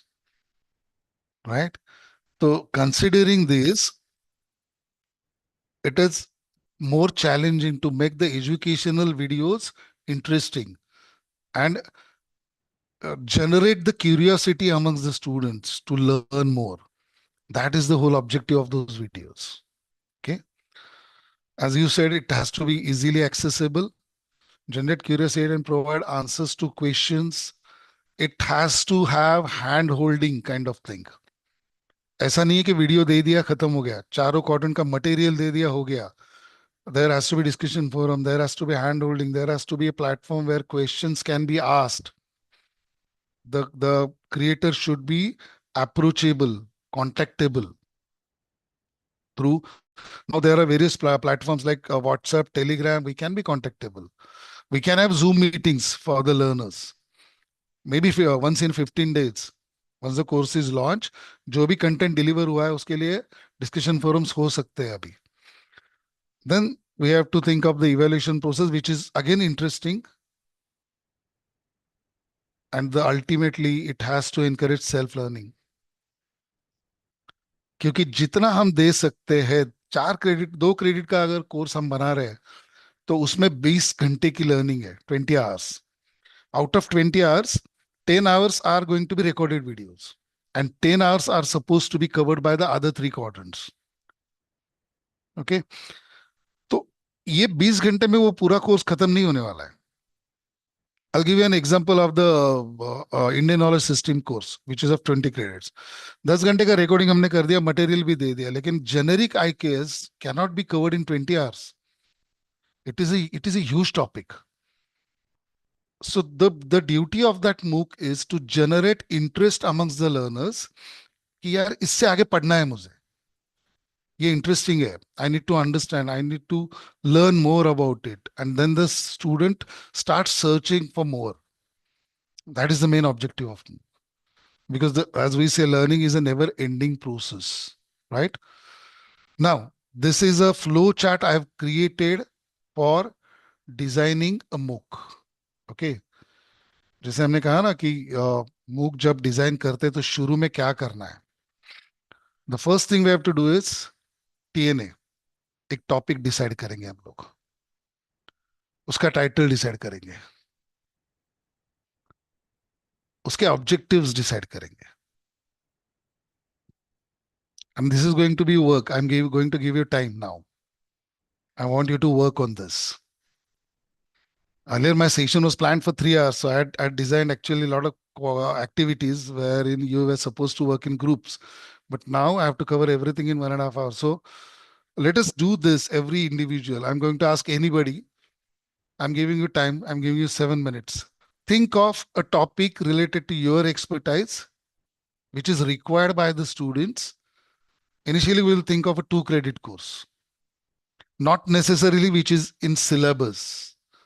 किसी ने जैसे बोला कि ये मल्टी डिसिप्लिनरी अप्रोच को ध्यान में रख के, अगर आप कॉमर्स के हैं तो हो सकता है साइंस का स्टूडेंट इंटरेस्टेड हो आपको सुनने में, ये भी ध्यान में रखिए. Think of a topic which you can offer through MOOCs for the students of undergraduate level. I'm trying to make it more specific for you.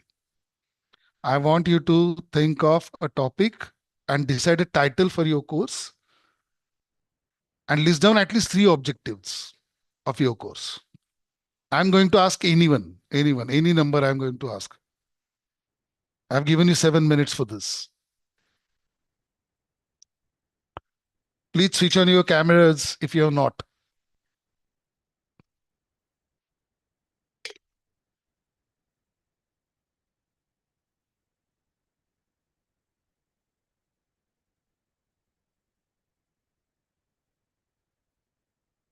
I hope I've made it clear. समझ में आया क्या करना है?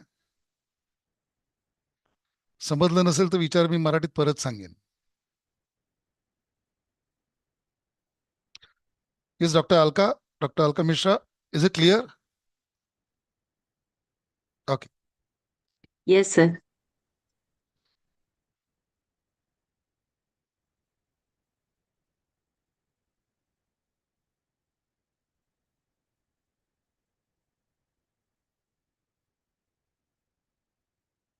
You are the people interacting every day with your students. So you've got a lot of material ready with you, required for analysis, training need analysis, what is required by your students. Nobody can understand it better than you. आपसे बेहतर कोई नहीं समझ सकता है बच्चों को क्या चाहिए.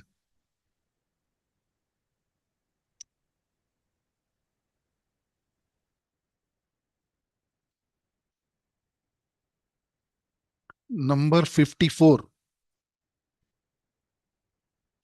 54 नंबर. लक्षात आलंय काय करायचंय? Yes sir. तर काय नाव तुमचं? विल्फोरकडे. कुठलं college? Art commerce science college Ankushnagar, district Jalna. चांगलं, ओके. तुमचं झालंय करून? नाही आता याच्यानंतरच आहे माझं. नाही, आता हा तुम्हाला मी जे करायला सांगितलं ते करून झालंय का? नाही आता मी एक ऍक्टिव्हिटी दिली करायला, ती केली का? नाही लक्षात नव्हतं. हम्म, चालू आहे सर. चालू आहे. बर, okay.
Done? Yes, sir. Can anyone share what is the title? Yes, Dr. KK. Can you Yes, do that? sir. Yeah. Sir, my title is Indian Eco-Criticism and Environmental Writing. Okay. This Actually, is we have eco-criticism as a course there already. So I want to make it Indian eco-criticism. Perfect. Okay. Fantastic. Yeah. So could you list down objectives? Yes, sir. First, should I type or shall I say, sir? Yes, say it. Typing will take more time. So the first thing is to introduce the key concepts and the theoretical framework to the students, probably about eco-criticism and especially the Indian variants of eco-criticism. And next, to make students analyze the literary text, how to approach eco-criticism toward the Indian literary text, because it is different from the Western. Because here we have Tinay poetics, where it's entirely based on the land poetics also, sir. 5 different types of landscapes are mentioned, where in the European setup they speak about only 4 different types of landscapes. And we want to make the students know the human nature relationships in the works of those writers, and the most important thing is the students should connect the literary themes with the real world environmental issues. That is very important, but because that is the key concept of eco-criticism. It is not just to read in literature, but also to look into the reality. This is how I just I'm happy that you have started thinking, and it sounds interesting.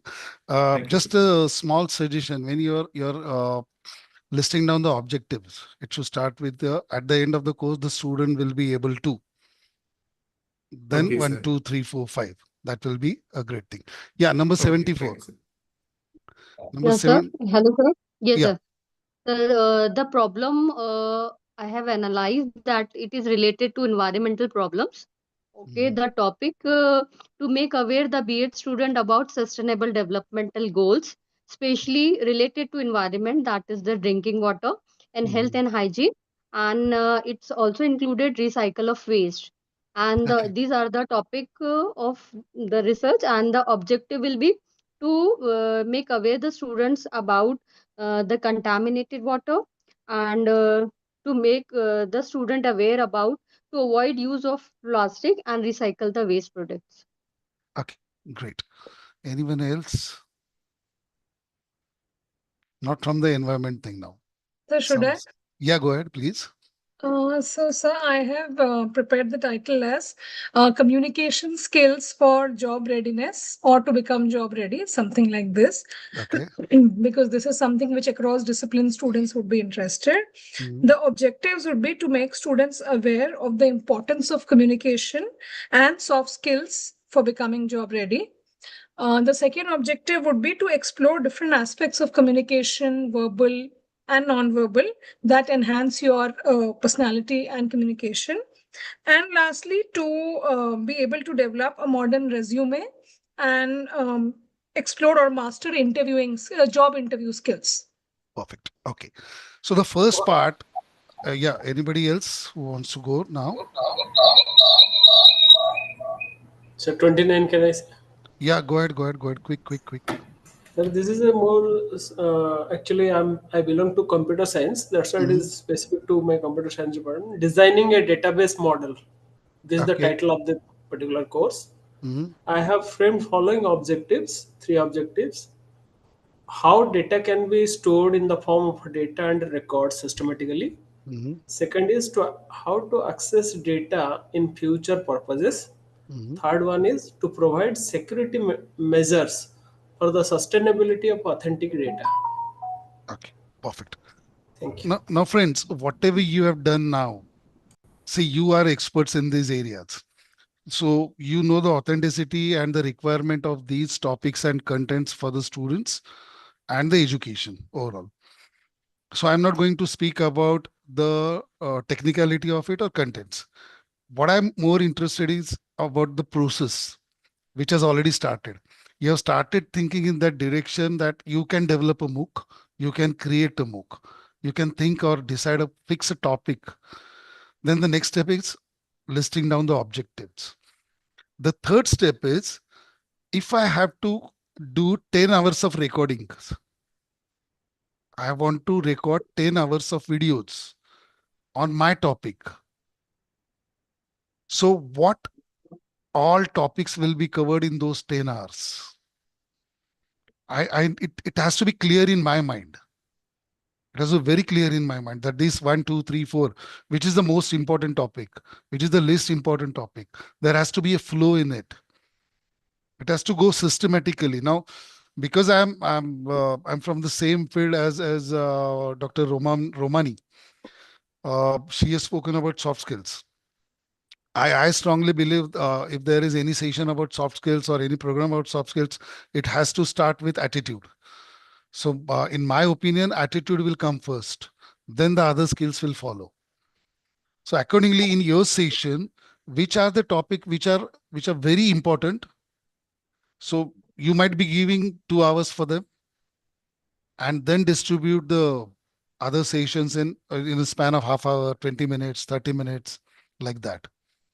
It can happen that in 10 hours of time recording, you can cover 20 different topics with half an hour of duration for each topic.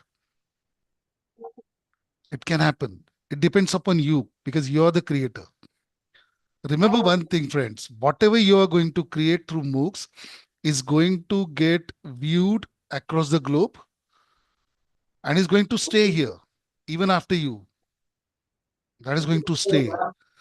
So while you're designing, make sure that you're putting in a lot of efforts in this micro planning, macro level planning.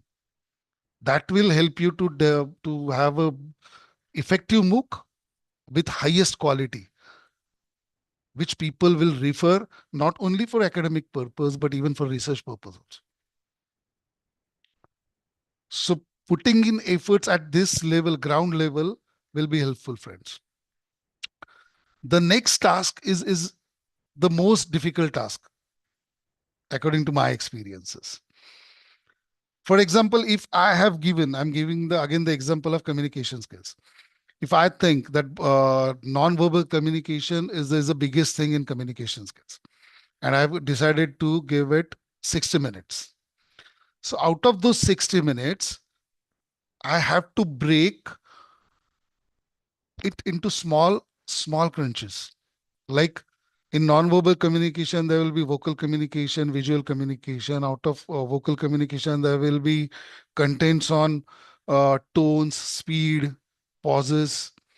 And in body language, there will be different contents like postures, gestures, facial expressions, eye contacts, and everything. How much weightage I have to give to each one of that? We need to remember one thing. The length of one video should not be more than 7 to 8 minutes. So there has to be a continuity between two videos. Certain care needs to be taken, and my planning needs to be that level कि ये 8 minute का video है, मेरा 7 minute का 8 minute का video है, वो यहाँ पे खत्म होने वाला है.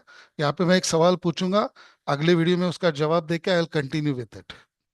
So that planning I have to do. I have to work on that planning, right? Then plan for the evaluation. It has to be clear. Ongoing evaluation will be there. At the end of the course, evaluation will be there. वो आपके दिमाग में clear होना चाहिए. Then you have to take help of technical team to get your videos edited. It has to be done by professionals, friend.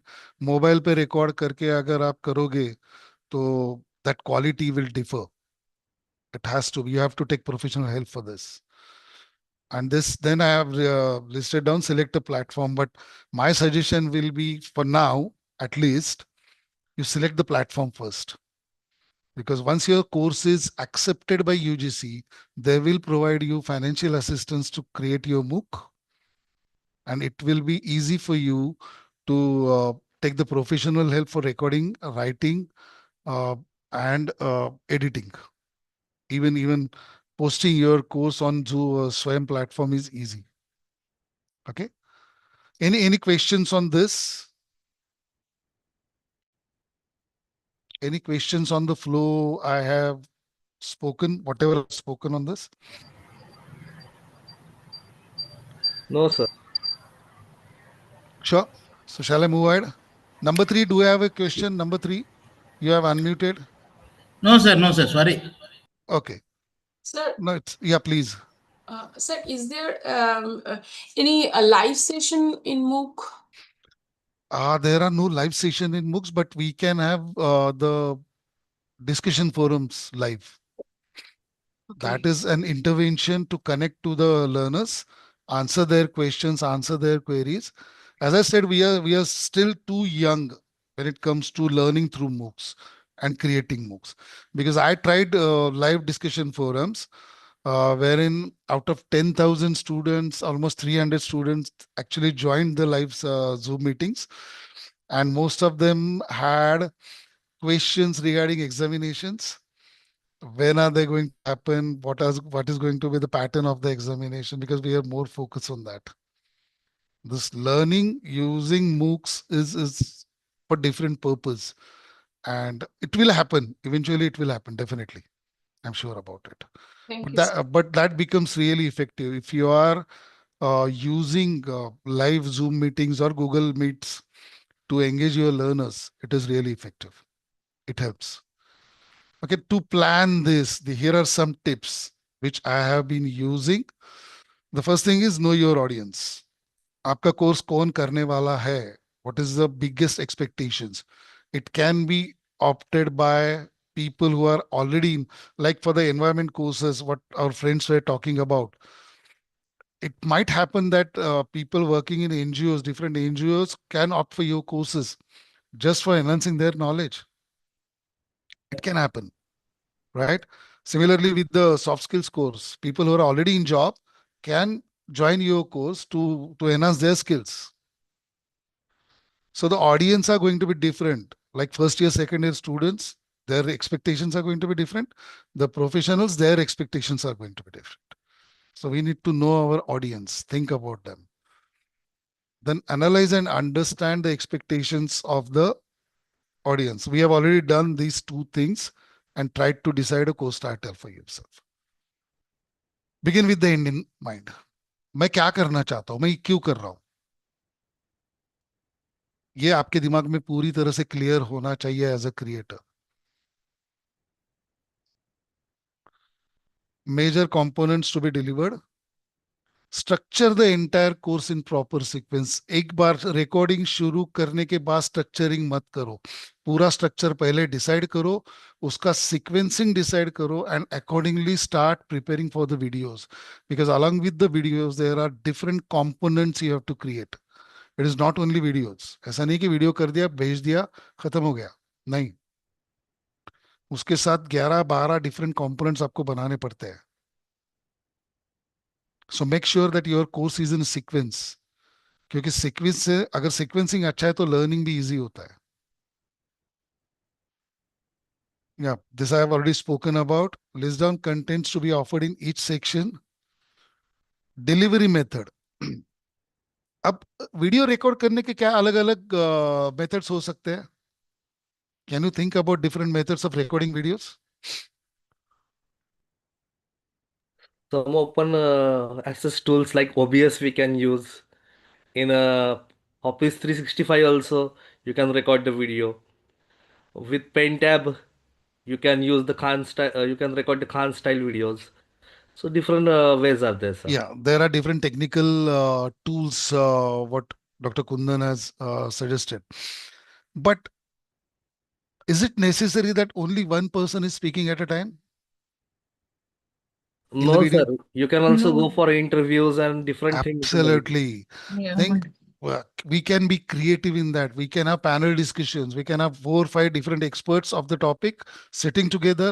They are discussing amongst themselves and we are recording the video. That is also impactful. You can have you can record a video in interview pattern where you are asking a question or someone else is asking a question to you and you are answering. You can make it more interesting using the whiteboard, just like in a classroom you're doing. Use it. The whiteboards you can use, the papers you can use, draw there and make it more effective. Using PPT. Yeah, please. Sir, sorry to interrupt, sir. So what can be the duration of that interview, sir? The Because duration, see, if you have decided that this topic is going to be covered in 30 minutes, right? You can cover the interview for 30 minutes, but then you have to make sure that the videos are, you have to cut those videos for 7 minutes, 8 minutes duration. So you'll have, if your recording is for 30 minutes, you might have 5 videos or 4 videos of 7 minutes or 8 minutes. So आपका interview भी उसी तरह से plan होना होगा, करना होगा आपको कि ये सवाल है, ये 7 मिनट चलेगा इसका आंसर, या फिर 3 मिनट में 2 सवाल का. ओके, आई हैव टू, या okay, you have to plan your interview accordingly that the questions are answered in that particular duration in 7 minutes of 8 minutes, or you can have 2 questions in 8 minutes, right? So that you can break it in small videos with continuity. Okay, sir. Thanks. Yeah. At times, if you feel that the topic is really important, you can extend the length of the interview. If it is really important, it can be for 45 minutes. It can even be for 1 hour. It's not an issue. It is on you. It depends upon you because you're the creator. You know it better than anyone where to emphasize. So, in my course on should we mention negotiation, these? Should we mention all these things in our proposal, sir? That will be better. That will be better. See, what I've seen is many times what happens is people try to do the entire course themselves. If I am a creator, what I do is I try to cover and I'll try to record every video myself. It is less effective. It will be great if I can involve more people who are experts, who are good in delivery, who are good in contents of that particular topic. Like in your topic, you might call somebody who has got international recognition and who can give justice to the topic better than you. And his presence in your course will add a value to your course. Sure, sir. Yeah. So I need to be, as a creator, I need to be open because ultimately the course is mine. The contributors can be different, but the course is mine. Okay, sir. So, and another question, sir. Sorry to prolong. No, please sir, go, please. Sir, because when we go for this course content creation, finance or monetization, it matters. So, so how about we mentioning these interviewers also there? Will they also be funded? See, the resource persons are funded. There's no doubt about it. But for interviewer, you will have to get someone who is not doing it for money, who is doing it for exposure. Maybe one of your PhD student you can involve. That can be a great experience for him or her also. Okay. Right? Sure, sir. Thank you, sir. So we have to find a way out.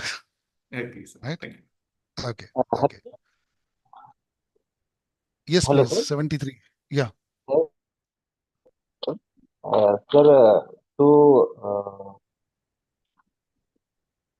call for the expert, it is required to collaborate with them for the interview and. It is not necessary we can't call it collaborate. Now, this refresher course is being coordinated by Dr. Bina, but she has involved different resource persons in it. Similarly, in your course, you can involve different resource persons. It is up to you. If you feel that, yes, I am the expert and I can do everything myself, no issues. There's no problem. Based on my experience, it is advisable to have different people. Right? Yeah. So there is a provision of editor and all that thing, content writer for us in the all those things, all technical things are covered. All technical things are covered. When it comes to finances, all technical things are taken care of. Yeah. Whether it is adequate or not, it differs. But there are provisions for everything. Sir, for initial stage, can we record the videos with the tools available with us? For example, if you want to make professional video, you require to have the smart lab and some costly tools and all. So it is not possible at the beginning for us to record the professional video and. See, friend, may I know your name? Nitin. Nitin. The Nitin thing is, you will be recording your videos only after your proposal is accepted. Okay. So when your proposal is accepted, there is no question of financial things because you will get financial assistance from UGC. If you want to do it on your own, you can still do great things. Right now, I'm talking to you using my laptop on the Zoom meeting. Okay. Yes. Can you see the difference in my window and your window? Yes, sir. Your window is very, your image, your video is very clear. Very clear. Now here, because I need to speak to people using online mode, I have chosen a laptop which actually supports this kind of work. Then in the background, if you see, I have got a chroma curtain. And this didn't cost me much. This is a simple curtain in green color, which I can open anytime and use it as chroma anytime. बस मेरे पीछे लगा दिया है मैंने उसको. इसमें ज्यादा खर्चा नहीं आता है. You need to understand these simple things. Okay. अगर आप मोबाइल से भी कर रहे हो तो get a mobile which has got a best video quality. Yes. Right? Okay. Now the ninth is prepare for each session, identify suitable resource person. This is what I was speaking about. And then decide the evaluation pattern. ये दोबारा मैंने जैसे flow chart दिखाया था उसी को अलग तरीके से यहाँ पे दिखाया है with additional inputs on it. Any questions on this? Because this is the most important thing for designing a MOOC, creating a MOOC. No questions? Shall I go ahead? Okay. Chalo. Now, can anybody help me in reading what is written on the screen? Maybe 52. Yeah. Okay. Go ahead. Planning effective MOOC. While delivering the MOOC, we need to work on each session for begin with the end in mind, prepare a script and presentation for delivery, use of technology equipment for recording, place or ambience for recording. Here we are adding few things. The first thing was covered, begin with the end in mind. That was covered. Now we are talking about script. Now what is the script? What we are going to speak in the video is the script. Okay. And do you think it is necessary for speaking about something which we already know? Yes, definitely, sir. Because when we speak, we naturally tend to deviate, and here there should be no deviation. And the words which we use also should be very careful. So, what is the difference? Talking to a group of people like you do in the classroom and talking to the screen or camera. What is the difference? We cannot go for the digression in such cases. We have to stick up with the topic. We don't have to go for the digressions. And also, when we are writing for the script, then it is planned that when we are going to ask a question, how we are trying to make it interactive and all these things. Okay. So also there is a time limit here. So we have only, let's say 8 minutes. So if I don't have a script, I may be giving, let's say 3 examples for one topic. So that to me may sound very interesting, but when we see that in a video, it becomes very tedious for somebody to, it becomes repetitive that for one concept, I'm giving 3 examples. Okay, perfect. Now think about a situation wherein you are going to go and deliver a session in the classroom to a group of 40 students. And you are going to record a session of 30 minutes on the same topic. will you have to prepare differently for both?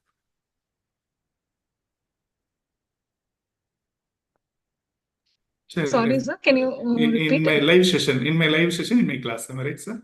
Yeah, एक question ये है. This question is like there are two options.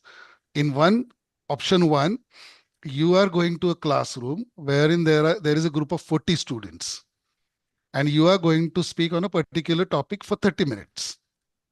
You are going to conduct a session for 30 minutes with 40 students in live. And you are going to record a session for 30 minutes on the same topic. Will you have to prepare differently for both of them, or same preparation will do for both? No, we have to go for the mentally, definitely. Mentally, we have to be different to prepare. Because in the classroom, we have to look for the pulse of the people, student. And if one student does not understand this concept, I have to go elaborate things and I have to go for some other additional examples. So definitely I have to put in a little bit more effort in my preparation, sir. See, in live sessions, you have live feedback. That's the biggest difference. Even if your students are not speaking, you can read their faces. You can understand from their body language whether they are with you or not, whether they are understanding or not. Yeah, सब कुछ waste है, waste of time, waste of energy है. You can understand everything from their body language. And accordingly, you can make changes. In the way you are teaching, in the contents you are going to deliver or cover in that particular 30 minutes, right? But when you are recording, you don't have that liberty of live feedbacks. There is a lot of assumptions required. There are a lot of considerations required कि ये ऐसा होने वाला है, ये ऐसा है, और मुझे इसके आगे लेके जाना है. And based on that, I have to prepare my 30 minutes. वो 30 मिनट में मुझे ज्यादा से ज्यादा देना है, और वो भी उस तरीके से देना है कि it has to be interesting. And for that purpose, the script is required. Whether it stops you from divergence.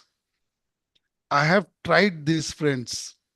I used to think कि मुझे पता है ये टॉपिक में क्या बोलना है. I tried going and standing in front of camera and speaking. But it was like when I was supposed to speak for 30 minutes, it went on for 50 minutes. Again, उसमें editing, a lot of efforts. Then I learned script is required. Script is necessary. I'll be giving you tip of writing the scripts in the next slide. But first, please understand that the script is necessary. Even though you are good in the moment somebody tells you that you are on the camera, कोई आपकी photo खींचने की कोशिश करता है, आप में कुछ बदलाव आता है?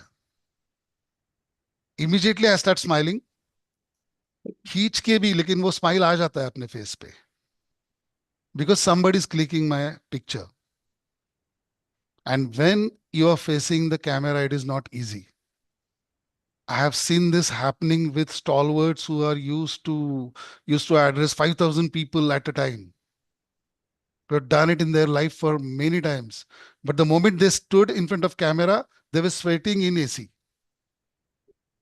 Because it is not easy. It makes you more cautious. When you are in front of camera, it makes you more cautious. आप भूल जाते हो, वो connection नहीं होता है.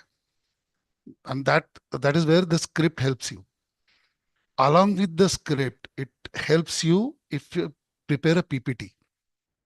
And when you prepare a PPT, the PPT should be only points, not descriptive things. पूरा ऐसे नहीं लिखना है PPT में. It has to be only, the PPT is a guideline for yourself, not for the learners. For learners, you are creating script and the academic script. PPT is something for you. Make sure that you are just mentioning bullets in that. Okay. As our Dr. Kundan said, there are a lot of technologies, a lot of applications which are available. If I'm good at it, I will be easily choosing which one is useful for me. But if I'm not, there is no harm in taking professional help, asking the people who are good in it, कि ये किस तरह से बेहतर हो सकता है, which is the better way to do that. Can I do it in a different way? Can I use panel discussions here? क्या इसको मैं खड़े रह के बोल सकता हूँ? There are people who are more comfortable standing in front of camera, where they can use their entire body language while presenting. And for camera, there is no problem. You just need to understand the guidelines, and the cameraman, technical people, they are good at it. वहां पे ये भूल जाना है कि मैं teacher हूं. We have to follow them. We have to really follow their instructions, and that can make your videos really effective. Okay. The ambience, the place, I'll be speaking in details about it.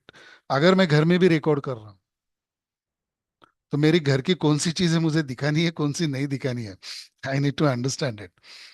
Forget about recording, friends. I have seen people attending a program from their house, and the way when they switch on their camera, the way they are sitting, where they are sitting, what they are doing. I mean, we are teachers and we need to understand this. These are certain professional ethics in that. But when I'm recording a session which is going to stay there on internet for hundreds of years, please understand what care we need to take. Yeah. There are so many different backgrounds we can use. But for that, if we use chroma background, it is better for using the artificial backgrounds. Right? The place has to be soundproof, wherein other voice is disconnected, or then we have to use a very good sensitive mics to make the recording very clear. Again, it depends upon the technical team you are hiring. Yeah. Then there is something called as reflection spot. What does this name suggest? Any guesses? Kundan, not you. You know it. Anybody else? Light reflections.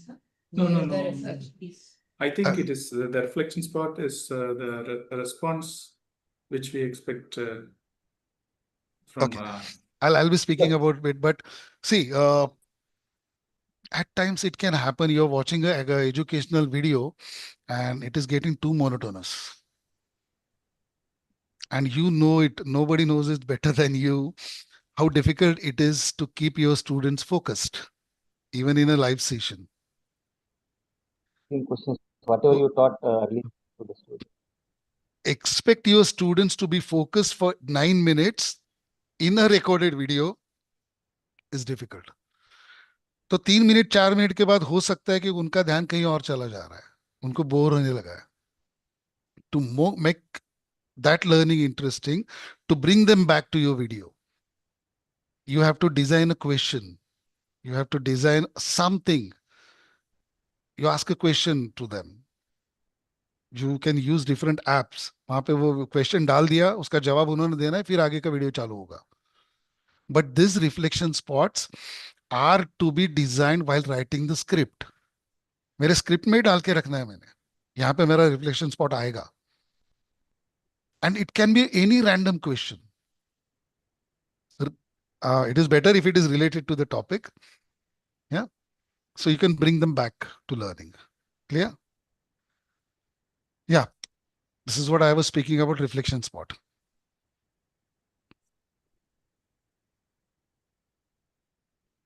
MCQ is generally used. Generally it is MCQ, true or false, or do you agree with it or not? What do you think? What is your opinion? All those kind of questions you can ask. They have to click on it, answer it, and then they can move forward. Okay? उनका जवाब सही है गलत है उसके बारे में आप आगे बात कर सकते हो. You can. I mean, this was the answer and this is what was expected. Sir, I have used that TikTok type a watch is there, which is running second by second. Yeah. And after it is giving you the answer. Perfect. Now, अभी जो module आपने लिखे थे उसमें अगर possible है तो can you think of a reflection spot quickly. कहाँ पे यूज करना है? आप ना स्क्रिप्ट पढ़ के हमें पता चलता है कहाँ पे बोर होने वाला है इनको. We can easily understand where the students are going to get bored. Right? Can you think of a quick reflection spot कि ये हो सकता है यहाँ पे? Just try to do that. I don't want you to spell it, but think of it. And lastly, there's something called as discussion forum, which is a necessary component. But as I said, we are really young when it comes to learning through MOOCs, online learning. And I strongly believe it is our responsibility as creator. It is a creator's responsibility, coordinator's responsibility to encourage discussion forums. There are so many other people involved. There is Swayam platform, there is EMMRC, there are other people who are actually broadcasting my program, but ultimately it is associated to my name. It is my responsibility to encourage my learners to participate in the discussion forum. So while delivering, while recording the session, if we can keep repeating that we will discuss on this during the discussion forum, they will get encouraged. We fail to do this. हमने ये सोचा नहीं था, हमें लगा था कि बच्चे आएंगे, बट वो उतना नहीं हो रहा है. तो आप जब अपना प्रोग्राम करोगे ना, तो please make sure that you keep repeating about discussion forum. You keep talking about importance of participating in the discussion forum. Yeah. And this discussion forum can be even on the WhatsApp group, friends. WhatsApp or Telegram group can also be used as a discussion forum. Not necessarily you can use it, you have to go live. And you can take help of your PhD scholars to answer some of those questions. If your topic is really technical or something. There is somebody called as technical assistant, teaching assistant in your forum. So that person can also answer the question. Not necessarily you have to do everything. But providing such kind of platform is necessary. Okay, any questions on this? Sorry. No questions? Okay. So let's try So to... one thing I wanted to ask, the discussion forum under Swayam, like the platform, the technicalities of it are offered by Swayam itself, or that is... Okay. Swayam can do that for you if you are doing it through any EMMRC. They have their technical team, they help you. Okay. Okay. Or as a learner, as a creator, you can take initiative. You can create a WhatsApp group and provide that link. Join this. If you join the program, join this. You can take that initiative. You're free to do that. Okay. Okay. Now let us academic script. What is it? Apart from this, there are different components you have to do. And one of the major thing is academic script for the session. What is academic script? A script, when we call it a script, recording script, it is different, and academic script is a different. Script is what you're going to speak on camera. An academic script which can be shared as a reference thing. If I'm covering 5 pages in the script, this academic script can be a PDF file containing 10 pages. Okay. Now this is something we need to prepare for every module we are recording. Right? This can also be used as a reference material for further learning. Summary of the session. This has to go, I mean, this summary will be displayed below every video. This, what it is. It is the gist of the academic script, what it is, what is there, what they are going to find in session. You can visit any video on Swayam or any other platform for that matter. You'll find all these components are there. Okay. The glossary. They are giving conclusion at the last. Absolutely. The glossary is there.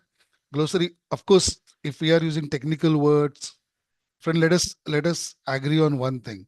Language is a big issue when we are creating a session or a MOOC for Pan India. We still have people who don't understand English well. who struggle with English. Okay. And it is better if we consider that our students don't know these words. It won't take much time for us. एक ही बार करना है. जितने भी हमें लगता है difficult words है, उसका सबका मतलब दे दीजिए. It will be helpful for them. Right? Extra reading material. If we are providing any reading material which is ready with us, we can create it into PDFs and share it with them. Then we can share the list of books, paper, journals. We don't have to give everything. We can just give the links also, where they can go and click. We can even suggest the names, that this is the book written by this person and published by this publisher. You can refer this for this. So that list needs to be given. List of websites, different videos where they can go and learn about the topic. Okay. Now, any questions on this?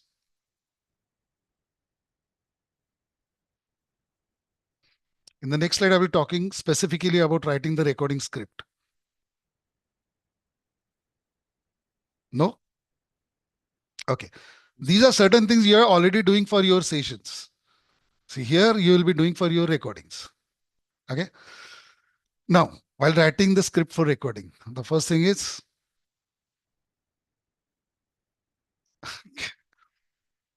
can anyone read what is written?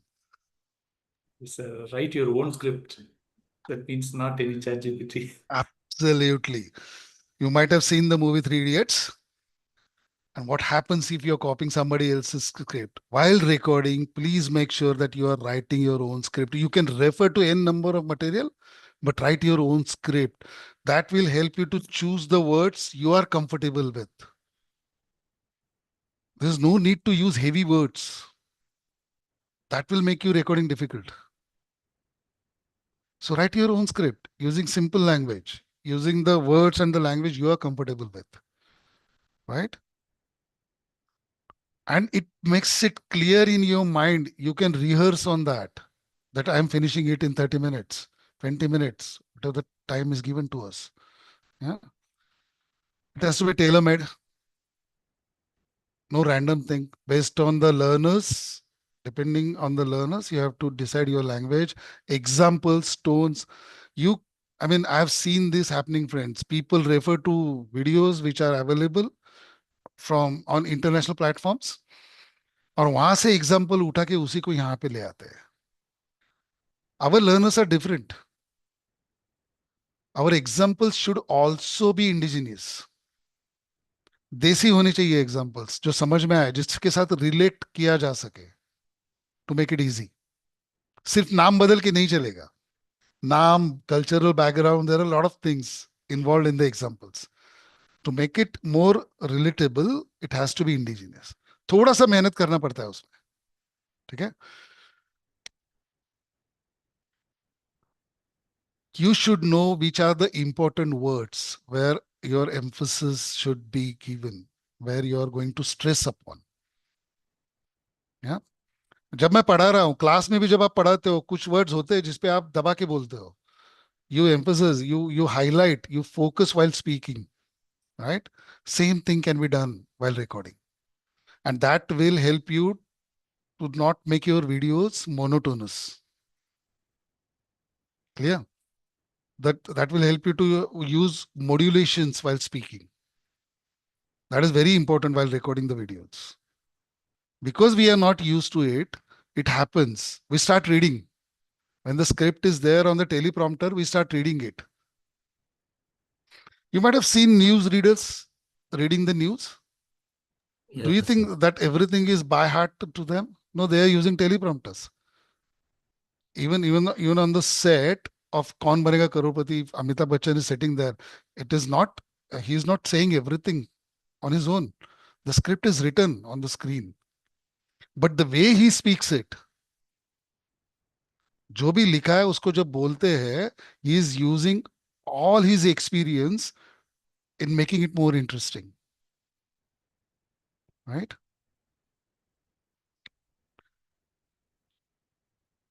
जब आप script लिखोगे, when you write your script, make sure that it is in a form of a conversation, not just information.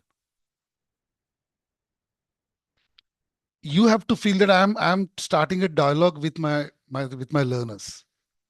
So start with, hello friends.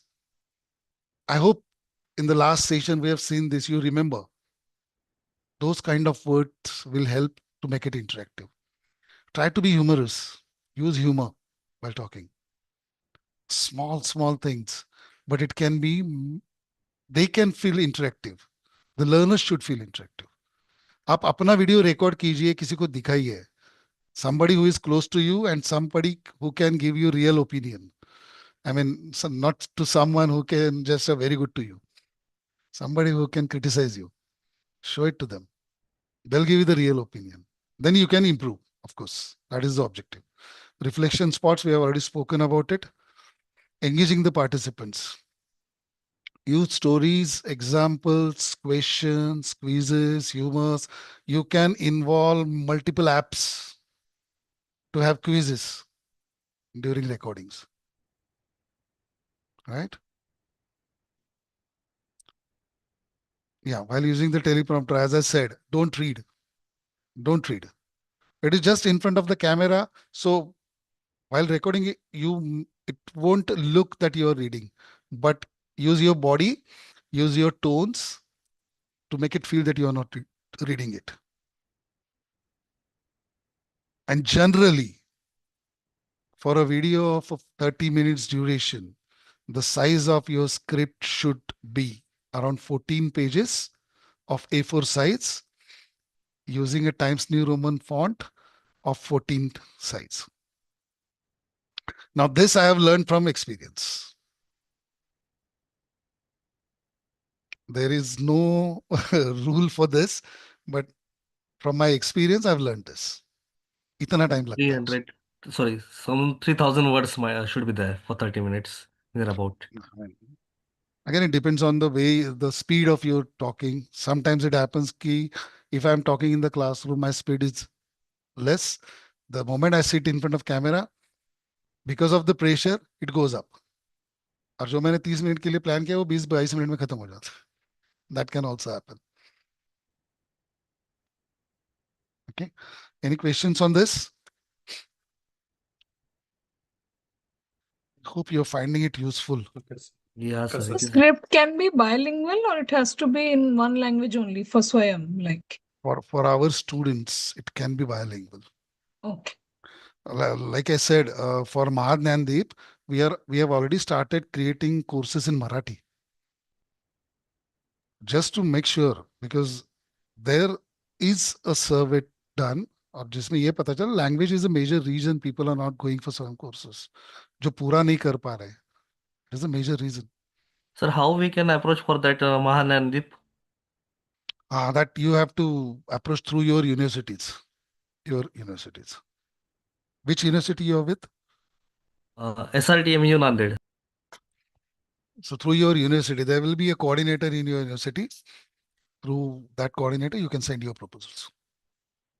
So Swayam also only through the universities. Should we apply Swayam also? You can send your proposal for Swayam. Yes, sir. And do they just look in for the NAC grades for this also? My request will be to you, KK. Don't do these things for NAC or for API, please. No, sir. Do it for yourself. You have a wonderful voice. Seriously, you have a sellable voice, friend. You can use it like anything. I mean, your videos will be so impactful if you can do it. That and I could see the your it is like a mission. The environment thing is like a mission for you. The way you're speaking when you're talking about it, I can easily feel it. So, sir, good afternoon. Yeah, good afternoon. Sir, I'm asking actually, we have already applied Swayam as a local chapter, sir. Our institute has already applied for local chapter. Okay. Just to know preliminary knowledge, I want to acquire from you. What's the use of this local chapter, sir? I think these local chapters are being used for scrutinizing the proposals. Scrutinizing for this e-content. Scrutinizing the proposals. Okay. Yeah. No. Excuse me, sir. May I just add something to this? Yeah. So actually, the local chapters, every institution will be a local chapter, sir. So the students joining from my institution will be just monitored by the local chapter coordinator. Okay. And then So, under this local chapter, we have the mentors. Yeah, Okay. local chapter is coordinating the mentors, and mentors KK, are sir? governed by the. Yes, sir. Yes, sir. Actually, I want Okay, to know. that is because of this NEP. Now the multiple students are registering for interdisciplinary multidisciplinary programs. That is where these local chapters are there. Okay. Thank you. Yes, Thank you so much. sir. Sir, actually, sorry. And first of all, thank you so much for your compliment. And definitely, I will take it serious and I will work Please do. toward that, sir. And my question was that, sir, see, when we apply for this YM, will they look in for the NAC grade of our institution? I don't think so. My advice to you, which university you belong to? Manoன்மணியம் Sundaranath University, Tirunelveli, Tamil Nadu. And my institution has just B+ grade. It's okay. Does your university have a EMRC? Yes, sir. Develop contacts with EMRC. They will make it easy for you. They go through CEC and they will make it easy for you. Okay, thank you so much, sir. They'll take care of everything. I mean, all the courses I've done, I've put in one condition to the EMRC team that you will take care of all the financial things. I'll take care of academics. I'll not look into the financial things at all. So on those terms, I have created these MOOCs because the financial things are very tedious. So I didn't want to get into it. Okay, so get hold of your EMRC team. They will help you. Okay, sir. Thank you, sir. Thank you so much. Yeah. Hello. So, yeah, please. Sir, I have a small question. Sir, only university faculties can create the content for SWAYAM courses, or even the college faculties can also? College institute faculties can also approach. Not a problem. Your proposal needs to be strong enough and different enough, of course. Now, it should have values. Yeah. Now, these are the different components which you have to create for your every module you record. Objectives, script, academic script, summary, glossary, extra reading material, MCQs, FAQs, assignments, and tutorial. After every module, we have to give them a small evaluation. We can call it formative evaluation kind of thing. Few MCQs, an assignment, a case study kind of thing. If it suits your topic, you can give them case studies which they need to submit. All those things can be done just to keep them engaged. Okay. I think these are self-explanatory and doesn't require any explanation, but still, if you feel, you can let me know.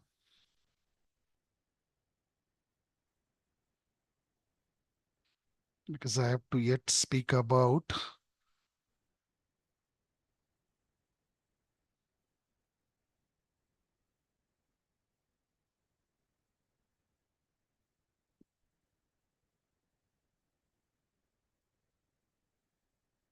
I've tried to make it easy here. You can just go through this slide. And if you have any questions, please ask.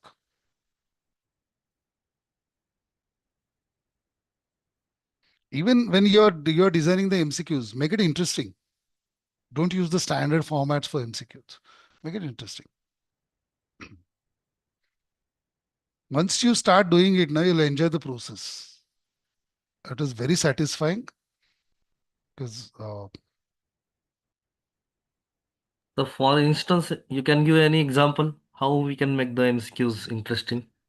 Instead of just using a simple question with 5 options or something, try to use it a true or false thing, or even do you agree with this, as if we are asking their opinions.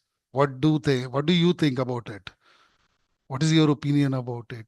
Their personal, try to make it personalized for them. Yeah. Everybody likes it when it is made personalized. Okay. So Now, finally, the assessment thing. There are two types of assessment. We all know it, formative and summative. The goals are the student should practice. For formative, it's a continuous process. The student should practice it. They should be encouraged to learn more, refer more, read more, right? So accordingly, we have to design our formative. It has to be at the end of every module, every topic, every content, right? So for everywhere, for all those things, we can use, as I've said, MCQs, case studies, and all those things. And for the best part is feedback for the formative things. And that is where your discussion forum will be helpful for you. Okay. And for summative, it is a standard format right now. The exams are for Swayam, the exams are conducted by the national testing agencies, wherein you are supposed to give them the question paper sets, MCQs, you're supposed to give them MCQs with 100 MCQs, two sets of 50 questions, and with the answers, correct answers. They have a process. They give it to the moderators. Then they ask you to correct things. They have standard formats, but it is being conducted by the National Testing Agency. They also have internal weightage, which you have to give, internal scores which you have to give, submit as a coordinator. That's the reason I say EMRC team will be very helpful for this. Okay.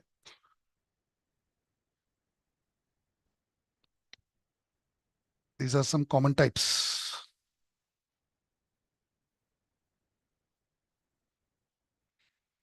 Generally, we use the first three. The last two are very rarely used on Swayam, very rarely used.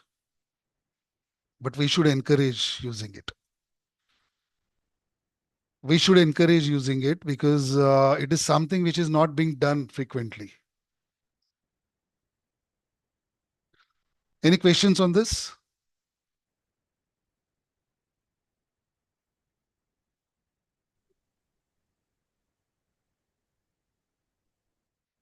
This is the last thing. Sir, one thing I want to ask you. Yeah. Sir, my university is Guru Gobind Singh Indraprastha University, New Delhi. Okay. My name of my institute is Army Institute of Management and Technology, situated at Greater Noida. Okay. Sir, actually, for MOOC course in our curriculum, no, for the students of MBA and MBA Analytics course, university has already asked us to submit the MOOC marks in second semester and third semester respectively.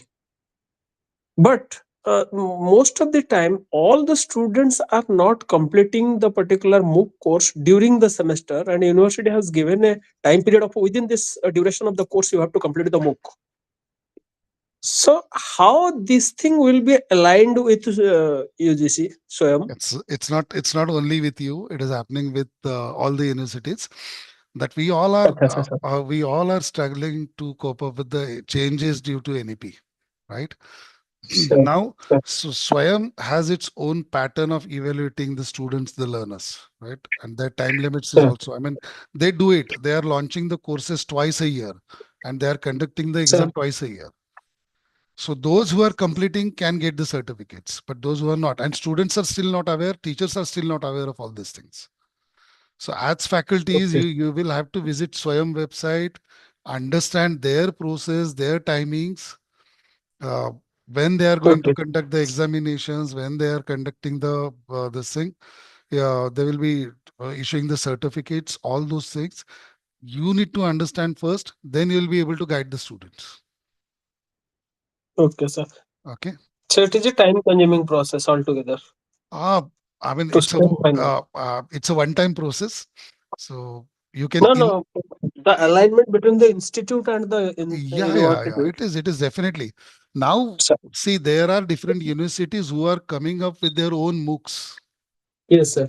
Like our university, they are encouraging their teachers to create their own MOOCs for the students. Actually, sir, our university is also they are also saying that you should follow university MOOC. No, why it is already now okay, then you have to wait for the result. Exactly. If your university is doing it, I guess the timings will be matched to your examinations and results. Sir. So we are coming up with things. We are changing according to NAP now. Sure. Okay. Thank you. Thank you, sir. Okay. Now, when you are recording, when you sit in front of the camera, make sure the light is on your face, not behind you. Even when you are attending a Zoom meeting, please make sure that the light is on your face, not behind you. And a small request to all of you, don't run away from camera. Even in Zoom meeting, don't run away from camera. Face the camera. Make it a habit that you look at yourself in camera. It will help you. That friendship with camera will help you to be confident in front of camera. Don't hesitate to face the camera. Okay. The background, as I already spoken about it, the background, it should look professional at least. Yeah. Try to use chroma. It helps to you to look better. Dressing. On camera dressings are different. The colors which you can't use in person looks good on camera. The dark colors, like they'll tell you, the technical person will tell you, don't use small linings, small checks, very shiny colors in front of camera, because it just tends to what वैसा फैल जाता है पूरा. Even the linings don't look good, clear नहीं आता है. So instead of that, use plain colors or bigger linings, bigger checks. Use bright colors, not shiny material, bright colors. When you're facing the camera recording an academic video, I mean, try to look professional, dress professional. You know what you are comfortable with. Don't try to use anything which you are not comfortable. If I'm not comfortable with tie, don't use tie. If I'm not comfortable with blazer, don't use it. If I'm not comfortable with sari, don't use it. Don't try to be someone which you are not. Okay. Then avoid, for ladies, avoid heavy jewelries because it can be attention catcher. It can divert the attention. Try to keep it simple, as simple as possible. Heavy makeups, even the EMRC team will tell you that. I mean, light makeup is always required because you are going to record a session. It is necessary to record your session with makeups. Try to use your body while recording. As I said, not only voice modulation, but use your body also. Use your face, facial expression, eyes to the best possible use. The way you talk to your own kids. जब आप अपने बच्चों से बात करते हो, तब जितना एक्सप्रेसिव आपका फेस होता है, आपकी आंखें होती है, उसी तरह से कैमरे के सामने करने की कोशिश करना. It will look natural. It won't look filmy. Voice modulation, as I said, keep it simple. Language, don't try to use heavy words which you are not using, which you are not comfortable with. Rehearse, practice करनी पड़ेगी.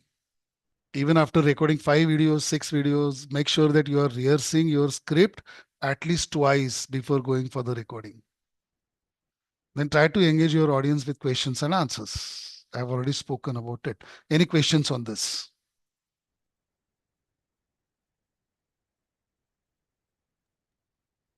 Sir ji नमस्ते. नमस्ते. आज का जो आपका lecture हुआ, यानी कि हम समझ पाए की भूमिकेमागची भूमिका काय असू शकते. ओके. हाँ, इट्स एग्जांपल बोले तो दामिनी रोल करने वाली दामिनी बन गई.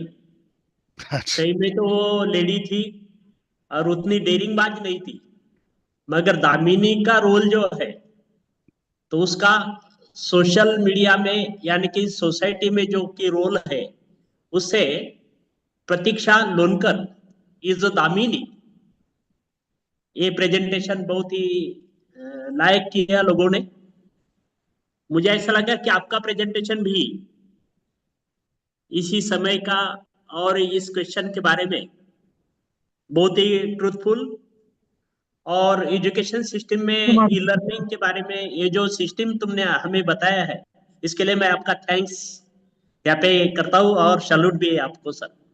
Thank you so much. I'm sorry I've taken 5-10 minutes more, but I Sir, guess No yeah. problem, sir. I have a question, We sir. really enjoyed your session, Uh, sir, because Sir, after you were rehearsal, highly optimistic and you kindled the desire in us, and you showed us the ins and outs of the way we have to, or how to develop a kind of MOOC.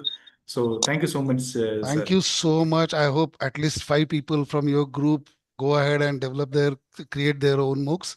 And if you have Definitely, any sir. question on any part of creating a MOOC, you can get in touch with me. Not a problem. Yeah, Yes, thank you so yes, Dr. Seema, please. sir, जैसे as you said about rehearsal, so after going for the video, there are some moments. Actually, we have to cancel that. So in Swayam courses, there is scope for editing. Yeah. Before you post your video on Swayam, you get to see it, you edit it, you can Or even re-record it. after recording, is there a scope? No, after recording also there is a scope for editing. It is not going live. You record it for yourself, you edit it, you can see the final product of it, then you post it on Swayam. But once you post on Swayam, you can't change it. Before Actually, that, what you happen can in do. commerce, there are different type of rates of repo or reverse repo. It is changing. So that's why what I am asking. No, that is okay. I mean, that is, you can mention that. These rates keep changing. You can mention while you're speaking about it, right? You don't need to change it. So Thank they you, can sir. Thank you very just, much. yeah. So if there are no question, can we end the session? Sir, kindly wait. Roll number 56. Yes, ma'am. Are you there? You can propose or Yes, talk. ma'am. Sure, ma'am. I feel honored and privileged to propose the vote of thanks to Dr. Surve, whose presence and guidance has enriched today's program. Sir, your comprehensive explanation of the structure and advantages of MOOCs has broadened our understanding and inspired us to explore new possibilities in digital learning. On behalf of the organizing committee, all participants, and the institution, I extend our heartfelt gratitude to you for taking the time to join us and for sharing a profound knowledge. We truly appreciate your constant support, your suggestions, and encouragement you brought to this initiative. We are truly grateful for the time and effort you dedicated in preparing this session and for sharing your rich knowledge and experience with us. I also take the opportunity to thank the organizers, coordinators, technical team, and all the participants for the smooth conduct of today's program. Thank you very much. Thanks a lot, sir. Thank you so much. Thank you so much. Thank you.